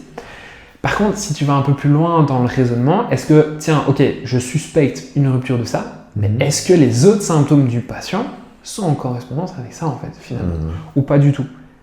Et est-ce que j'arrive à modifier les symptômes et que l'effet perdure? Tu fais une technique de Milgram, par exemple, ok, je fais un glide, ça améliore, je le fais faire j'en sais rien, si c'est des inclinaisons lunaires, ça le soulage, ok, il va mieux, ok, est-ce que ça persiste après plusieurs répétitions? Est-ce que ça va mieux? Est-ce que tu récupères l'amplitude? Ok, est-ce que ça ressemble à un TFCC? Ça n'a pas trop l'air. Si c'était un TFCC, ça n'aurait pas dû changer. Par contre, si tu vois que tu n'arrives pas à faire de modification de symptômes, que ton test est positif et que tu as d'autres signes qui sont en faveur d'une rupture du TFCC, voilà. Je pense que c'est intéressant alors de rediriger et de faire les examens adéquats. Ok, ouais. Donc là, c'est intéressant parce que, de nouveau, on pourrait être fainéant intellectuellement et se dire je ne fais pas les bilans, ça concerne que les orthopédistes. Mais en fait, là, dans ton raisonnement, c'est beaucoup plus... C'est une gymnastique mentale supplémentaire de te dire, voilà, c'est utile si j'ai besoin de rediriger. Donc on est vraiment sur ce que tu dis depuis le début, c'est vraiment ce côté relationnel que tu tiens à développer et réseau également. Et c'est vrai que c'est hyper intéressant. J'avais jamais vu la chose sous cet angle, donc franchement... Ouais, je te fais une dernière anecdote et puis après. Vas-y. J'ai eu un patient qui est arrivé il y a 2 ans et il avait une douleur cervicale, rien de plus banal, difficulté à tourner la tête, etc. Pas de symptômes dans le bras, rien du tout. Mais assez algique quand même. Donc je pouvais pas me dire d'aller vraiment dedans. C'est difficile de localiser. Est-ce que c'était plutôt cervical bas ou cervical haut? Est-ce que c'était un stage assez précis? Pas spécial. C'était vraiment très étendu, quoi. Et donc j'ai vraiment dû aller sur quelques techniques de thérapie manuelle pour le soulager brièvement. Et il a eu quelques exercices plutôt à viser le soulager. Et puis le patient, en fait, 2-3 jours après, heureusement je l'ai revu 2 jours après, il a commencé à se dégrader. Sa douleur, elle s'est pas spécialement améliorée. Elle s'est améliorée après la séance, mais par contre, rapidement après, ça s'est empiré. Et alors, surtout, il a commencé à se plaindre que quand il mettait sa ceinture de sécurité, il avait un peu de mal en fait à tendre le bras et à prendre sa ceinture. Donc naturellement, qu'est-ce que j'ai fait? Testing musculaire. Il était à 4 sur 5. Donc jusque-là, feu orange, on surveille, mais on ne redirige pas encore. Réflexe, par contre, il était également diminué au niveau du triceps. Et donc là, dans les recommandations actuelles, c'est quoi? C'est réévaluation dans les 24 heures. Parce que si tu as une perte de force, il faut voir si elle est stable ou si elle n'est pas stable. Je le réévalue 24 heures après, donc je lui demande sans le facturer, je lui dis écoute, reviens, je fais juste les tests et c'est tout. Je le réévalue et là, il était à 3 sur 5. Oh là. Perdu réflexe. Okay. Et en fait, il avait une compression de sa racine nerveuse. Et donc là, heureusement, j'ai eu un contact avec un neurochirurgien. J'ai pu l'appeler. Il m'a dit il n'y a pas de souci, j'allais justement partir. Donc il l'a pris un vendredi soir. Donc super sympa. Il l'a suivi jusqu'au bout. Et effectivement, il avait une belle hernie à l'imagerie. Et finalement, ils ont opté pour l'infiltration qui a donné des bons résultats. Il n'a pas eu de douleur, il n'a pas été opéré, mais il est passé pas loin quand même, quoi. Mais comme quoi, finalement, tu réévalues pas, tu ne suis pas les guidelines, tu passes à côté de ça. Tu passes à côté d'une compression avec des problèmes de force. Et ça, on sait, si ça persiste plus de 24 heures, le risque de séquelles, il est important, qui peut durer très longtemps. Et tu peux avoir des séquelles à vie, quoi. Importance de l'avenir de la kiné aussi, de première intention. Donc là, on parle de safety net, donc le filet de sécurité pour les patients. Ça, c'est ultra important aussi. De nouveau, tu ne peux pas faire ça quand tu as 5 patients en même temps. Non. Évidemment, là, on caricature quand je dis 5 patients à la fois, mais le safety net, c'est vraiment le filet de sécurité où on va dire aux patients, on est en feu orange, comme tu as dit. Là, s'il y a ça ou ça, vous ne devez pas me rappeler, en fait. Vous devez foncer à l'hôpital. Et donc, de nouveau, il y a une façon de l'expliquer aux patients pour pas qu'ils catastrophise, mais voilà, en gros, en résumé, c'est vraiment, il y a les guidelines, il y a des choses qui vont faire que le bilan, des fois, il est très clair, comme tu as dit, il y a des patterns McKenzie, on y va, convergence, PA, machin, sphinx, et puis ça déchire, ça va tout seul, et puis il y a des fois, c'est vraiment que des nuances de gris clair et gris foncé, et tu es là, et tu sais que tu marches sur des œufs, et là, vraiment, des fois, c'est des bombes à retardement. Donc, le safety net, ça, c'est clair. Pareil, pour l'avenir de la kiné, où on va avoir des consultations en première intention. Exactement, c'est ça que je pensais. Obligé. Et je pense, je n'ai pas fait la formation du type, mais c'est un Brian, un type comme ça sur un... Brian Libré, Oui, je pense qu'il fait ça. Je ne l'ai pas faite, celle-là. J'ai fait la même en cervico-vasculaire avec un Italien, Firas Mourad. Le mec déchire. Le mec est une bête. C'est vraiment, c'était trop bien. Vraiment là, on voit, c'est vraiment de la belle kiné, quoi. On est vraiment sur de la haute compétence, sur des types qui ont du recul, qui ont une expérience aussi qui est très pertinente. Et là aussi, des fois, ça me donne envie de te poser une question. Est-ce que tu as envie d'être un kiné qui est spécialisé que dans un truc, dans un avenir moyen-long terme, genre Là, moi, je suis à fond lombaire. J'adore ça. Mais je me dis, si j'avais que des lombaires toute la journée, je pèterais un câble, je crois. J'adore les syndromes d'Ehlers-Danlos. Je suis spécialisé là-dedans. J'ai mes examens fin avril, là. Mais pareil, je pourrais pas faire ça toute la journée parce que c'est aussi très, très fatigant au niveau éducation thérapeutique. Donc, je me questionne par rapport à ça. Je sais ce que je ne veux pas traiter, par exemple. Le DLM, la kiné-respi. Ça, j'aime pas. Donc voilà, je dis pas sur ma fiche Google que j'en fais. Je l'ai enlevé aussi. Non, mais il y a des filles, elles adorent DLM, elles adorent kiné-respi pédia. Je déteste ces traitements-là. Enfin, je déteste. Je n'aime pas faire ça. Ça ne me plaît pas. Toi, t'en penses quoi, du coup, de te spécialiser dans un domaine? J'adore les épaules aussi, cela dit. Du coup, d'aller vraiment sur une zone spécifique ou... Qu'en penses-tu Je pense que la première chose, c'est déjà, comme tu l'as dit, c'est qu'est-ce que toi, qu'est-ce qui te fait vibrer déjà? Qu'est-ce que tu aimes bien traiter? Est-ce que tu es prêt à avoir de la redondance ou pas? Et après, honnêtement, même si j'ai 5 dos différents, je peux avoir 5 traitements différents. Ouais. On est bien d'accord. Donc, heureusement, c'est pas machine, bam, t'imprimes et tu refais la même chose encore et encore. C'est chaque patient est différent, chaque traitement est différent, chaque approche est différente. Et donc par rapport à ça, je serais un peu moins inquiet.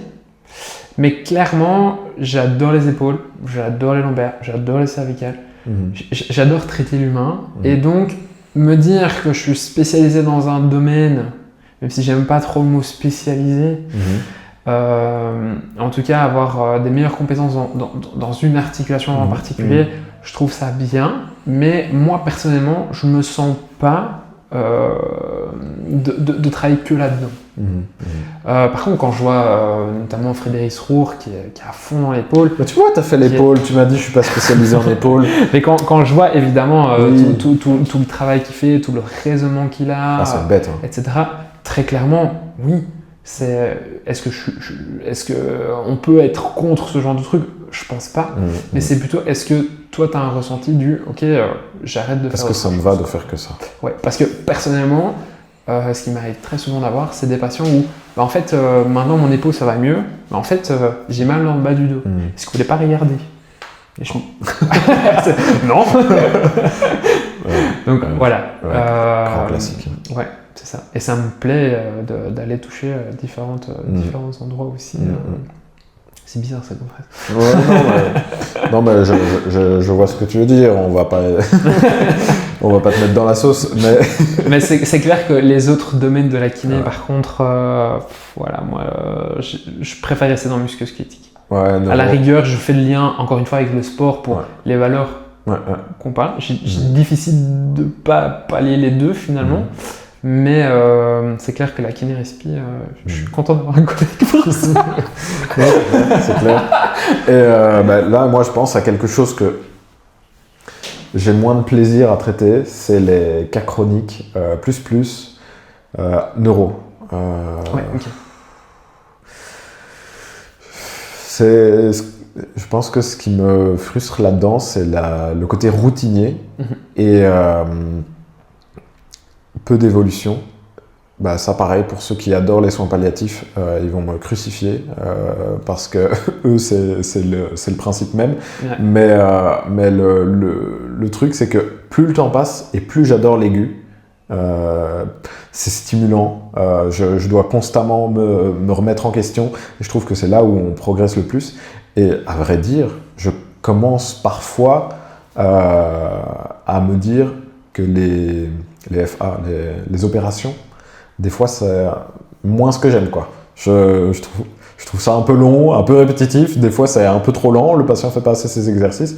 Et donc, des fois, ça stagne un peu. Alors, de nouveau, c'est moi qui peux faire mieux l'entretien motivationnel, mieux l'alliance thérapeutique. Mais tu as ces cas-là, tu as les mêmes cas, des opérations. Des fois, ça dure vraiment très longtemps. On a dépassé les 60 séances parce qu'il y a eu ceci, cela. Donc là, mais évidemment, j'adore encore les LCA, les prothèses de genoux, les prothèses de hanche. Enfin, les prothèses de hanche, on les voit plus, perso. Mais à Santa Ana, dit non, je pense qu'il les voit encore. pour mettre de la crème et des tents. Mais ouais, je prends vraiment énormément de plaisir avec les aigus et en MSK, et puis alors les sportifs aussi, ça c'est clair. Je me vois pas non plus, comme tu dis, m'enfermer dans une seule pathologie. Mais c'est vrai qu'il y a quand même quelque chose qui me fait un peu réfléchir à ça de temps en temps. Je me dis, est-ce que je me mets plus que dans un truc, ou alors finalement j'élimine. Tu vois, je laisse toujours sur ma fiche kiné vestibulaire, même si j'en fais pas, je redirige tout vers ma collègue. Voilà, Je pense que c'est important aussi aujourd'hui. On parle de plus en plus de burn-out dans la plupart des métiers, et nous aussi. Et je pense que c'est important d'avoir du plaisir dans ce que tu fais. Ouais. Et surtout, encore une fois, je pense à la bienveillance par rapport aux patients, c'est quelle est la qualité de soin que tu peux donner aux patients. Ouais. Est-ce que tu peux donner une qualité de soin quand ce que tu fais t'aimes pas? Ouais. Malheureusement, clairement. Ouais, carrément.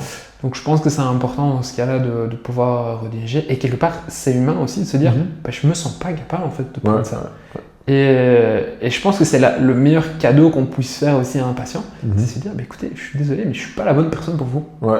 Ça arrive même en musculo-squelettique en disant, je pense que la personne que vous ne devez pas voir, c'est pas moi, malheureusement.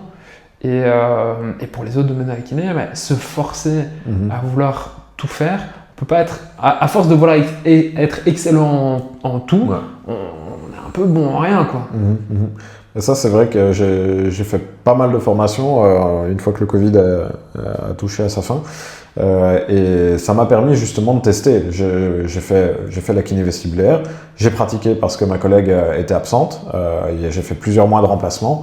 Voilà, maintenant j'ai suffisamment pratiqué pour dire je n'aime pas ça, je ne m'amuse pas, je ne prends pas de plaisir.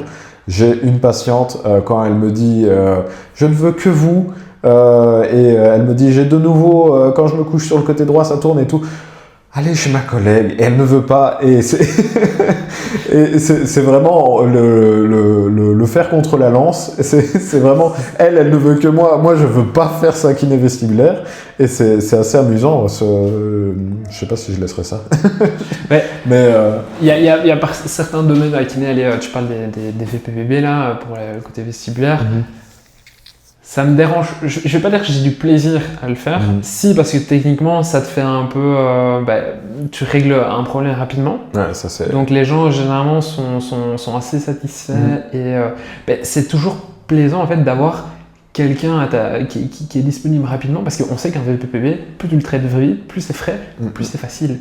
Et donc techniquement, quand tu as quelqu'un qui en fait un premier, un deuxième, un troisième, c'est quand même chouette d'être là. Et souvent, il y a bien un bobo ailleurs. Mais c'est clair que faire de la vestibulaire tout le temps, je pense que je m'en lasserais. J'aurais moins cette good vibe aussi. Mais ça, c'est personnel, quoi. On a commencé à quelle heure? À 19h? 18h30? Ouais. Est-ce que... On va pas couper, hein. Non, en vrai, on fera pas le pour ou contre à mon avis, parce que je pense qu'on a suffisamment donné d'opinions. Mais par contre, tu nous parles un petit peu de tes projets. Tu fais des contenus sur les réseaux actuellement. C'est quoi l'objectif, la stratégie? Quelle est la vision? Est-ce que c'est uniquement faire découvrir le cabinet long terme? C'est de l'éducation patient, ou attirer des kinés? Alors, à la base, c'était ça. C'était surtout promouvoir la réputation du cabinet. J'avais fait pas mal de démarches par rapport aux médecins qui ont pris et pas pris, mais je me rendais bien compte que, notamment quand j'allais au CrossFit, parfois je retrouvais certains patients qui venaient de là, qui me disaient en fait je te connaissais pas, mais c'est mon médecin qui t'a recommandé. Et je me suis dit c'est dommage, parce que ça fait quand même pas mal de temps que je suis là et finalement on ne me connaissait pas. Et donc je m'étais dit voilà, à nouveau le côté mariage, donc j'ai expliqué au début que ce serait potentiellement une bonne idée de pouvoir promouvoir le cabinet de cette manière.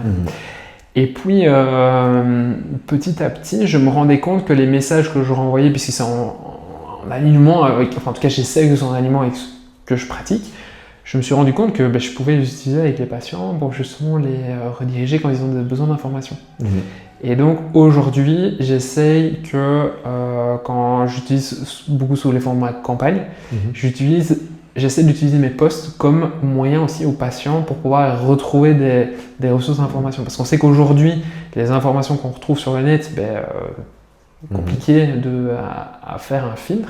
Et donc finalement, pouvoir renvoyer aussi un message à un patient qui peut relire à plusieurs reprises, je trouvais que c'est une plus-value à ajouter en fait. C'est bien, c'est une bonne idée. C'est un peu le blog, mais version 2026. Voilà, c'est ça. Et l'avantage en fait, c'est qu'en plus la personne, elle va pouvoir le lire et surtout, et ça t'est sans doute déjà arrivé avec d'autres patients où le contexte familial est compliqué et juste de voir en fait des informations, ça peut être facile sans utiliser leur propre mot, de juste dire si c'est le mari ou la femme ou les enfants, tiens, lis.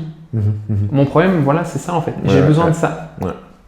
Et très très pertinent. Voilà. Et donc j'utilise un peu sous ces deux formats-là en fait, qui se complètent. Ouais, finalement. Carrément, c'est une bonne idée. Ouais, j'avais pas vu ça comme ça.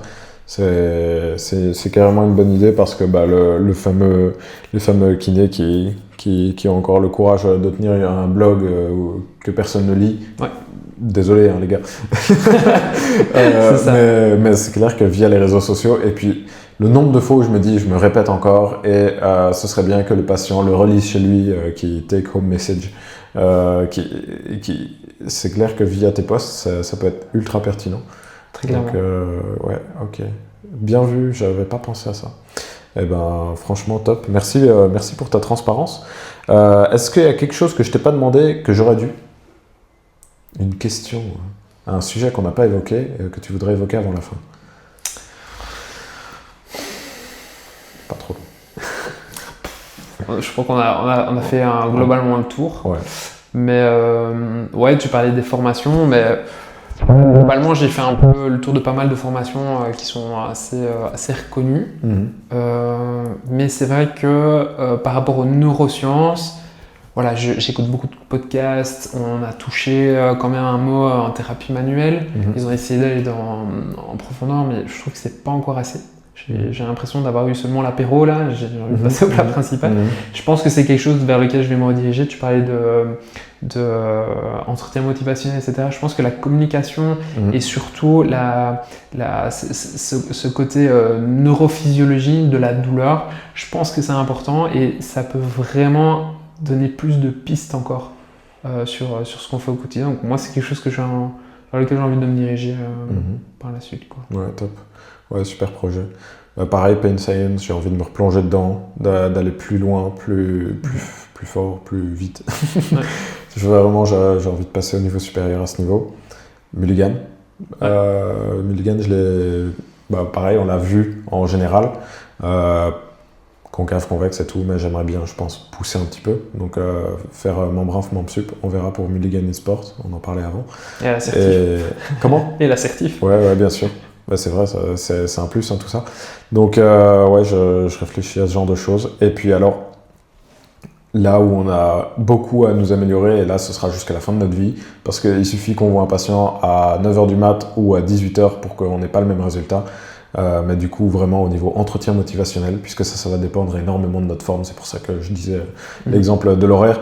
En fait, tout ce qui est entretien motivationnel et psychologie, etc. Ça, je pense qu'on a beaucoup à faire. J'ai vu qu'il n'y avait pas de formation au niveau psychologie du patient, c'est-à-dire reconnaître le pattern, parce que tu as des différents types de profils, tu as des profils plus dominants, plus récessifs, etc. Dans la population générale, et en fait, c'est le cas dans nos patients. Et en fait, chacun de ces patients, chacun de ces types, on a une bonne et une moins bonne façon de s'adresser à eux. Et en fait, être conscient de ce genre de choses, c'est de la PNL finalement. Mais en fait, de la PNL vraiment ciblée kiné, je crois qu'il n'y a pas. Et du coup, ça, il y a vraiment. Il faudrait vraiment créer un pont. S'il y a quelqu'un de spécialisé PNL, vas-y. Mais vraiment. Doctorat, bam. Non, mais vraiment, ça permettra justement tout ce qui est entretien motivationnel, alliance thérapeutique, d'aller plus loin. Parce que, de nouveau, quand on sort de l'école, on est là, oui, mais en fait, j'ai besoin des outils. Mais quand on a les outils maintenant et quand on commence à avoir de l'expérience, je pense que là où on peut vraiment aller encore plus loin, c'est avec ce genre de détails qui n'en sont pas finalement. Parce que les yellow flags, c'est ça le plus dur à traiter. Et parfois, tu passes plus de temps à parler dans les séances parce qu'il y a vraiment un levier qui freine le rétablissement. Ouais. Et tant que tu ne lèves pas ce levier-là. Voilà. Et de nouveau, là, l'intérêt de la psychologie, PNL et tout. Très clairement. Parce que toi, tu es là en tant que thérapeute, tu es là, mais c'est évident que c'est ça, allez, c'est ça. Change de vie. et en fait, ça marche pas comme ça. Non. Et il faut parvenir à ce que la personne ait un déclic personnel, mais même avec les meilleures techniques, parfois, ça va juste être une question de temps, de temporalité, et donc toi, tu seras pas forcément au bon moment. Voilà pour le dernier sujet, je pense que... Je pense qu'on est bien. On est bon. Est-ce que tu as un invité à me recommander pour la suite? Si possible un kiné, mais sinon autre. Il n'y a pas de souci. Tu as dû remarquer que j'invitais un peu de tout dans le podcast. Quelqu'un de passionnant et de passionné. Quelqu'un de passionnant et passionné. Alors, j'en pense à un, mais lui, il aura clairement pas le temps. Sur Bookhead. Ouais, quand même. Ouais. Quand même assez bien. Il y a Guillaume. Oui. Qui pourrait être vachement intéressant. Bonne idée. Louis Charlier. Ah oui, je l'ai pas vu depuis longtemps. Bon prétexte. Ouais, c'est ça. Vous avez fait Mackenzie ensemble? Thérapie manuelle. TMO. En fait, il a fait une partie de Mackenzie. Il a fait, je crois, module A et module B. Mm-hmm. Et puis on a enchaîné Mackenzie. Thérapie manuelle ensemble. Ok, top. Ouais. Les invitations sont lancées. Ça part dans les DM. C'est ça. Nickel, génial. Et finalement, on peut te retrouver donc sur Insta. Sur Insta, sur Facebook, ouais. Ok, top. Donc pareil, tous les liens sont en description. Vous pouvez vous abonner à la chaîne pour ne pas manquer les prochains épisodes. Pareil, donc il y a tous les liens des réseaux d'Anthony et des miens. Et si vous êtes intéressé par mon discours et que vous voulez aller plus loin pour travailler avec moi, vous abonnez à la newsletter juste en dessous de la vidéo. Je vous dis à très bientôt et merci encore Anthony d'avoir accepté l'invitation. Avec grand plaisir, merci à toi. À la prochaine. Et pour ou contre un épisode 2 ? Chaud. Donc la semaine prochaine, c'est ça. Nickel.